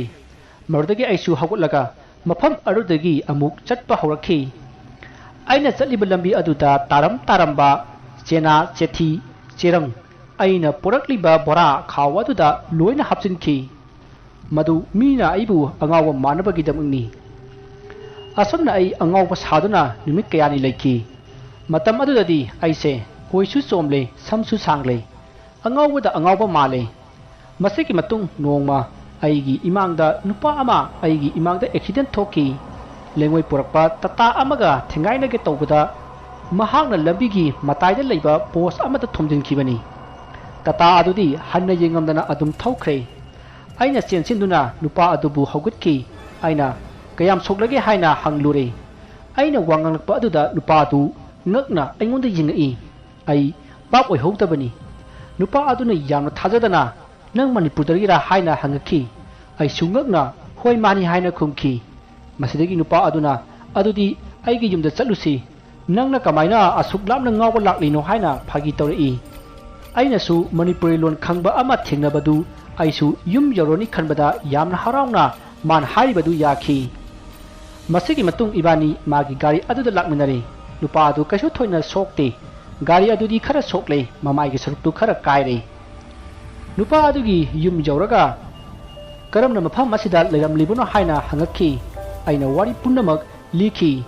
마시데기 누파 아두나 아이부 머니푸르 저원나바 틴비가니 하이나 하이라키 아두가 마카타나 하이리 머니푸르다 하느나바 낭 센탈로 아두가 바라 레라바 마퉁다 ꯅꯪꯕꯨ ꯃꯅꯤꯄꯨꯔꯗ ꯊꯤꯟꯕꯤꯒꯦ ꯍꯥꯏꯔꯛꯈꯤ ꯃꯗꯨꯗ ꯑꯩꯅ ꯅꯨꯄꯥ ꯑꯗꯨꯗ ꯇꯨꯃꯤꯟꯅ ꯑꯩꯅ ꯄꯨꯔꯛꯂꯤꯕ ꯁꯅꯥ ꯑꯃꯗꯤ ꯁꯦꯟ ꯑꯗꯨꯒꯤ ꯋꯥꯔꯤ ꯍꯧꯗꯣꯛꯈꯤ ꯃꯗꯨꯗ ꯅꯨꯄꯥ ꯑꯗꯨꯅ ꯀꯔꯥꯏ ꯌꯦꯡꯒꯦ ꯍꯥꯏꯗꯨꯅ ꯃꯥꯒꯤ ꯃꯃꯥꯡꯗ ꯂꯣꯏꯅ ꯍꯥꯏꯗꯣꯛꯈꯤ ꯑꯗꯨꯒ ꯁꯦꯟ ꯑꯗꯨ ꯃꯁꯤꯡ ꯊꯤꯕꯤꯔꯦ ꯑꯩꯅ ꯃꯉꯣꯟꯗ ꯍꯥꯏꯈꯤ ꯃꯔꯨꯞꯅ ꯑꯩꯕꯨ ꯃꯅꯤꯄꯨꯔ ꯌꯧꯅꯕ ꯑꯃꯨꯛꯇ ꯁꯤꯟꯕꯤꯌꯨ ꯑꯩꯅ ꯄꯨꯔꯛꯂꯤꯕ ꯁꯦꯟ ꯁꯅꯥ ꯅꯪ ꯂꯣꯏꯅ ꯂꯧꯖꯍꯧ ꯍꯥꯏꯅ ꯑꯩꯅ ꯃꯉꯣꯟꯗ ꯍꯥꯏꯈꯤ ꯃꯗꯨꯗ ꯃꯥꯅ ꯅꯣꯛꯂꯒ ꯑꯗꯨꯒꯤꯗꯤ ꯅꯪ ꯀꯔꯤꯝꯇ ꯈꯟꯒꯅꯨ ꯁꯦꯟ ꯑꯃꯗꯤ ꯁꯅꯥ ꯑꯁꯦ ꯅꯪꯒꯤꯅꯤ ꯅꯪꯅ ꯂꯩꯔꯤꯕ ꯎꯃꯪ ꯑꯗꯣ ꯑꯥꯔꯃꯤꯅ ꯐꯥꯎꯕ ꯆꯪꯕ ꯉꯝꯗꯕ ꯎꯃꯪꯅꯤ ꯅꯪꯒꯤ ꯋꯥꯖꯃꯟꯕꯨ ꯀꯅꯥꯅ ꯃꯨꯟꯒꯅꯤ ꯁꯦ ꯅꯪꯒꯤ ꯁꯦꯟꯁꯦ ꯊꯝꯖꯜꯂꯨ ꯃꯗꯨ ꯂꯨꯄꯥ ꯂꯥꯛ 50ꯅꯤ ꯑꯗꯨꯒ ꯁꯅꯥꯁꯤꯡ ꯑꯁꯤꯒꯤ ꯃꯃꯜꯗꯤ ꯑꯩ ꯈꯪꯗ꯭ꯔꯦ ꯑꯗꯨꯕꯨ ꯆꯥꯎꯔꯥꯛꯅ ꯂꯨꯄꯥ ꯀꯔꯣꯔ ꯑꯃꯒꯤ ꯆꯥꯡ ꯑꯣꯏꯒꯗꯕ ꯃꯥꯜꯂꯤ ꯑꯗꯨ ꯅꯪꯅ ꯄꯥꯎꯗꯔꯗꯨꯃꯒ ꯄꯨꯔꯛꯂꯝꯂꯕꯗꯤ ꯑꯁ ꯌꯥꯝ ꯐꯒꯗꯕꯅꯤꯍꯦ ꯑꯁꯨꯝꯅ 이반이 ꯋꯥꯔꯤ ꯁꯥꯟꯅꯔꯕ ꯃꯇꯨꯡ ꯑꯩꯅ ꯃꯉꯣꯟꯗ ꯂꯨꯄꯥ ꯂꯥꯛ 10 ꯈꯥꯏꯗꯣꯛꯍꯟꯈꯤ ꯃꯁꯤꯒꯤ ꯃꯇꯨꯡ ꯅꯨꯃꯤꯠ 10ꯅꯤ ꯍꯧꯈ꯭ꯔꯦ ꯃꯥꯅ ꯀꯣꯏꯆꯦꯟ ꯆꯦꯟꯕꯤꯗꯨꯅ ꯅꯨꯃꯤꯠ 10ꯅꯤꯒꯤ ꯃꯇꯨꯡ ꯑꯩꯕꯨ ꯃꯅꯤꯄꯨꯔꯗ ꯍꯟꯅꯕꯒꯤꯗꯃꯛ ꯊꯤꯟꯗꯣꯔꯛꯈꯤ ꯑꯩꯅ ꯃꯉꯣꯟꯗ ꯑꯩꯅ ꯈꯥꯏꯗꯣꯛꯍꯟꯈꯤꯕ ꯂꯨꯄꯥ ꯂꯥꯛ 10 ꯑꯗꯨ ꯄꯤꯈꯤ ꯃꯥꯅ ꯂꯧ ꯍꯥꯏꯕ ꯌꯥꯈꯤꯗꯦ ꯑꯗꯨꯕꯨ ꯑꯩꯅ ꯅꯝꯗꯅ ꯄꯤꯕꯤꯈꯤ ꯃꯍꯥꯛꯁꯨ ꯀꯣꯏꯅꯊꯪꯗ ꯍꯔꯥꯎ ꯍꯔꯥꯎ ꯂꯧꯍꯧꯔꯦ ꯑꯁꯨꯝꯅ ꯃꯍꯥꯛꯅ ꯑꯩꯕꯨ ꯃꯅꯤꯄꯨꯔ ꯌꯧꯅꯕ ꯁꯤꯟꯕꯤꯗꯨꯅ ꯑꯩꯕꯨ ꯃꯅꯤꯄꯨꯔ ꯌꯧꯅꯕ ꯊꯤꯟꯕꯤꯔꯛꯄꯅꯤ ꯁꯦꯟꯁꯤꯡ ꯑꯗꯨꯁꯨ ꯃꯍꯥꯛꯅ ꯑꯩꯒꯤ ꯃꯤꯡꯗ ꯕꯦꯡ ꯍꯥꯡꯕꯤꯔꯒ ꯕꯦꯡꯗ ꯂꯣꯏꯅ ꯍꯥꯞꯆꯤꯟꯕꯤꯈꯤ ꯁꯅꯥ ꯑꯗꯨꯁꯨ ꯃꯥꯅ ꯌꯣꯟꯕꯤꯔꯒ ꯃꯗꯨꯒꯤ ꯁꯦꯟꯌꯥꯝ ꯑꯗꯨ ꯕꯦꯡꯗ ꯂꯣꯏꯅ ꯍꯥꯞꯆꯤꯟꯕꯤꯈꯤ ꯑꯁꯨꯝꯅ ꯑꯩ ꯏꯀꯣꯝ ꯀꯣꯝꯅ ꯃꯅꯤꯄꯨꯔꯗ ꯍꯜꯂꯛꯂꯤꯕꯁꯤꯅꯤ ꯑꯁꯨꯝꯅ ꯅꯦꯄꯣꯂꯤꯅ ꯋꯥꯔꯤ ꯂꯤꯕ ꯂꯣꯏꯔꯛꯄꯗ ꯃꯍꯥꯛꯀꯤ ꯕꯦꯡ ꯑꯦꯀꯥꯎꯟꯗ ꯁꯦꯟ ꯃꯌꯥꯝ ꯑꯃ ꯌꯥꯎꯔꯦ ꯍꯥꯏꯔꯛꯄ ꯇꯥꯕꯗ ꯃꯃꯥꯒ ꯃꯄꯥꯒꯗꯤ ꯀꯞꯈꯤ ꯃꯁꯤꯗꯒꯤ ꯃꯌꯥꯝ ꯑꯗꯨ ꯅꯦꯄꯣꯂꯤꯒꯤ ꯊꯧꯅꯥ ꯑꯃꯗꯤ ꯂꯧꯁꯤꯡꯕꯨ ꯊꯥꯒꯠꯅꯔꯛꯏ ꯃꯇꯥꯡ ꯑꯗꯨꯗ ꯅꯦꯄꯣꯂꯤꯒꯤ ꯃꯄꯥꯅ ꯍꯥꯏꯔꯛꯏ ꯍꯧꯖꯤꯛꯇꯤ ꯋꯥꯔꯤꯁꯨ ꯂꯣꯏꯔꯕꯅꯤꯅ ꯏꯟꯖꯥꯡ ꯊꯣꯡꯂꯔꯣꯏꯗ꯭ꯔꯣ ꯑꯩꯈꯣꯏꯒꯤꯁꯤꯕꯣ ꯍꯥ ꯃꯃꯥ ꯑꯁꯨꯝꯅ ꯍꯥꯏꯔꯛꯄꯗ ꯃꯌꯥꯝꯗꯨ ꯋꯥ ꯋꯥ ꯅꯣꯛꯂꯤ ꯑꯁꯨꯝꯅ ꯅꯨꯃꯤꯠꯇꯨ ꯍꯧꯈ꯭ꯔꯦ ꯃꯊꯪꯒꯤ ꯅꯣꯡꯉꯥꯟꯕꯗ ꯂꯩꯀꯥꯏ ꯃꯤꯌꯥꯝꯅ ꯅꯦꯄꯣꯂꯤ ꯂꯥꯛꯂꯦ ꯇꯥꯕꯗ ꯃꯤꯌꯥꯝꯅ ꯍꯪꯕ ꯂꯥꯛꯅꯈꯤ ꯑꯗꯨꯒ ꯅꯦꯄꯣꯂꯤꯅ ꯎ ꯈꯥꯏꯕ ꯆꯠꯂꯨꯕꯅꯤ ꯍꯥꯏꯅꯁꯨ ꯈꯨꯝꯖꯤꯟꯈꯤ ꯃꯁꯤꯗꯒꯤ ꯅꯦꯄꯣꯂꯤꯅ ꯂꯩꯀꯥꯏ ꯑꯗꯨꯒꯤ ꯂꯧ ꯌꯣꯛꯂꯛꯄꯗ ꯂꯧ ꯂꯩꯁꯤꯟꯕ ꯑꯆꯧ ꯑꯆꯧꯕ ꯀꯔꯕꯥꯔ ꯀꯌꯥ ꯇꯧꯕ ꯍꯧꯔꯛꯈꯤ ꯋꯥꯐꯝ ꯑꯗꯨ ꯅꯦꯄꯣꯂꯤꯒ ꯆꯠꯃꯤꯟꯅꯕ ꯑꯍꯟ ꯑꯗꯨꯅꯁꯨ ꯇꯥꯈꯤ ꯃꯁꯤꯗꯒꯤ ꯑꯍꯟ ꯑꯗꯨꯅ ꯃꯍꯥꯛ ꯍꯤꯡꯂꯕꯗꯤ ꯄꯨꯂꯤꯁꯇ ꯑꯁꯦꯡꯕꯁꯤꯡ ꯑꯗꯨ ꯂꯣꯏꯅ ꯍꯥꯏꯗꯣꯛꯂꯒ ꯃꯥꯕꯨ ꯐꯥꯕ ꯂꯥꯛꯄ ꯇꯥꯔꯦ ꯈꯟꯗꯨꯅ ꯅꯦꯄꯣꯂꯤꯕꯨ ꯍꯥꯠꯅꯅꯕ ꯍꯣꯠꯅꯔꯛꯂꯦ ꯅꯣꯡꯃ ꯅꯦꯄꯣꯂꯤꯅ ꯃꯥꯒꯤ ꯒꯥꯔꯤ ꯑꯗꯨ ꯊꯧꯔꯒ ꯂꯩꯀꯥꯏ ꯑꯗꯨꯒꯤ ꯍꯣꯇꯦꯜ ꯑꯃꯗ ꯆꯪꯁꯤꯜꯂꯒ ꯆꯥ ꯊꯛꯈꯤ ꯅꯦꯄꯣꯂꯤꯅ ꯂꯥꯛꯂꯤꯕꯗꯨ ꯃꯥꯒꯤ ꯃꯇꯨꯡꯗ ꯑꯍꯟ ꯑꯗꯨꯁꯨ ꯇꯨꯃꯤꯟꯅ ꯒꯥꯔꯤ ꯑꯃ ꯇꯣꯡꯂꯒ ꯏꯟꯅꯔꯛꯈꯤ ꯅꯦꯄꯣꯂꯤꯗꯨ ꯍꯣꯇꯦꯜ ꯑꯗꯨꯗ ꯐꯝꯂꯒ ꯂꯩꯔꯝꯂꯤꯕꯁꯤꯡ ꯑꯗꯨꯒ ꯆꯥ ꯊꯛꯂꯤ ꯑꯗꯨꯒ ꯑꯍꯟ ꯈꯔꯒꯁꯨ ꯋꯥꯔꯤ ꯁꯥꯟꯅꯔꯤ ꯑꯍꯟ ꯑꯃꯅ ꯍꯥꯏ ꯅꯦꯄꯣ ꯅꯪꯕꯨ ꯀꯔꯥꯏ ꯆꯠꯀꯦ ꯍꯥꯏꯕꯅꯣꯅꯦ ꯇꯥꯗ ꯒꯥꯔꯤꯁꯤ ꯉꯔꯥꯡ ꯑꯉꯥꯡꯅ ꯄꯨꯔꯨꯕꯗ ꯕ꯭ꯔꯦꯛ ꯇꯠꯂꯦ ꯍꯥꯏꯕ꯭ꯔꯥ ꯀꯔꯤꯅꯣ ꯑꯗꯨ ꯑꯝꯇ ꯋꯥꯛꯁꯣꯞꯇ ꯁꯦꯝꯃꯨꯒꯦꯅ ꯊꯣꯔꯛꯂꯤꯕꯅꯤ ꯍꯣꯏ ꯍꯣꯏ ꯅꯠꯇꯦ ꯅꯪꯕꯨ ꯍꯧꯖꯤꯛꯄꯨ ꯀꯔꯤ ꯍꯣꯠꯅꯔꯤꯒꯦ ꯇꯥꯗ ꯑꯁꯨꯝꯅ ꯍꯥꯏꯔꯒ ꯋꯥ ꯃꯈꯥ ꯇꯥꯔꯛꯀꯦ ꯇꯧꯔꯛꯄꯗ 마가 만들레다 ꯆꯠꯃꯤꯟꯅꯈꯤꯕ ꯑꯍꯟ ꯑꯗꯨꯅ ꯅꯦꯄꯣꯂꯤꯒꯤ ꯃꯅꯪꯒꯜꯂꯣꯝꯗꯒꯤ ꯊꯥꯡꯅ ꯊꯤꯜꯂꯛꯈꯤ ꯑꯗꯨꯒ ꯃꯍꯥꯛ ꯆꯦꯟꯈꯤꯒꯦ ꯇꯧꯏ ꯃꯌꯥꯝꯅ ꯃꯤ ꯍꯥꯠꯂꯦ ꯐꯥꯎ ꯍꯥꯏꯅ ꯍꯥꯏꯅꯔꯛꯄꯗ ꯑꯍꯟ ꯑꯗꯨ ꯄꯥꯈꯠꯇꯨꯅ ꯅꯦꯄꯣꯂꯤꯒꯤ ꯒꯥꯔꯤꯗ ꯑꯣꯏꯅ ꯊꯧꯈ꯭ꯔꯦ ꯃꯍꯥꯛꯅ ꯀꯟꯅ ꯊꯧꯔꯛꯄꯗ ꯑꯉꯥꯡ ꯁ꯭ꯀꯨꯜꯒꯤ ꯂꯥꯛꯄ ꯚꯦꯟ ꯑꯃꯗ ꯊꯣꯝꯖꯤꯟꯈꯤ ꯃꯔꯝꯗꯤ ꯃꯍꯥꯛꯅ ꯊꯧꯔꯤꯕ ꯒꯥꯔꯤ ꯑꯗꯨ ꯕ꯭ꯔꯦꯛ ꯌꯥꯎꯗꯕꯅ ꯃꯍꯥꯛꯅ ꯕ꯭ꯔꯦꯛ ꯐꯥꯕꯗ ꯌꯥꯈꯤꯗꯕꯅꯤ ꯑꯍꯟ ꯑꯗꯨꯒꯤ ꯃꯀꯣꯛ ꯑꯗꯨ ꯀꯣꯏꯂꯥꯁꯇ ꯌꯩꯈꯤꯕꯅ ꯈꯨꯗꯛ ꯑꯗꯨꯗ ꯑꯗꯨꯃꯛ ꯁꯤꯈꯤ ꯃꯁꯤꯗꯒꯤ ꯃꯌꯥꯝꯅ ꯅꯦꯄꯣꯂꯤ ꯑꯃꯗꯤ ꯚꯦꯟ ꯑꯗꯨꯗ ꯇꯣꯡꯂꯛꯄ ꯑꯁꯣꯛꯄ ꯑꯉꯥꯡ ꯈꯔꯒ ꯂꯣꯏꯅꯅ ꯍꯣꯁꯄꯤꯇꯥꯜꯗ ꯄꯨꯈꯠꯈꯤ ꯑꯗꯨꯕꯨ ꯀꯩꯁꯨ ꯊꯣꯏꯗꯣꯛꯄꯗꯤ ꯇꯧꯈꯤꯗꯦ ꯅꯦꯄꯣꯂꯤꯁꯨ ꯁꯤꯅꯤꯡ ꯆꯤꯠꯇ ꯍꯤꯡꯍꯧꯔꯦ ꯑꯗꯨꯕꯨ ꯄꯨꯛꯆꯦꯜ ꯄꯤꯛꯄ ꯑꯍꯟ ꯑꯗꯨꯗꯤ ꯑꯦꯛꯁꯤꯗꯦꯟ ꯑꯗꯨꯗ ꯃꯄꯨꯟꯁꯤ ꯂꯣꯏꯈꯤ ꯑꯁꯨꯝꯅ ꯅꯦꯄꯣꯂꯤ ꯑꯅꯥꯕ ꯐꯔꯒ ꯄꯨꯟꯁꯤꯗ ꯀꯅꯥꯁꯨ ꯌꯦꯛꯅꯕ ꯂꯩꯇꯅ ꯅꯨꯡꯉꯥꯏꯅ ꯄꯥꯟꯈꯤ ꯋꯥꯔꯤ ꯑꯁꯤ ꯃꯇꯥꯡ ꯑꯁꯤꯗ ꯂꯣꯏꯖꯔꯦ ꯋꯥꯔꯤ ꯑꯁꯤꯗ ꯁꯣꯏꯈꯤꯕ ꯂꯥꯟꯈꯤꯕ ꯋꯥꯍꯩ ꯋꯥꯇꯥ ꯑꯁꯣꯏꯕ ꯀꯌꯥ ꯌꯥꯎꯔꯕꯁꯨ ꯇꯥꯕꯤꯔꯤꯕꯁꯤꯡꯅ ꯄꯨꯛꯆꯦꯜ ꯆꯥꯎꯅ ꯉꯥꯛꯄꯤꯒꯅꯤ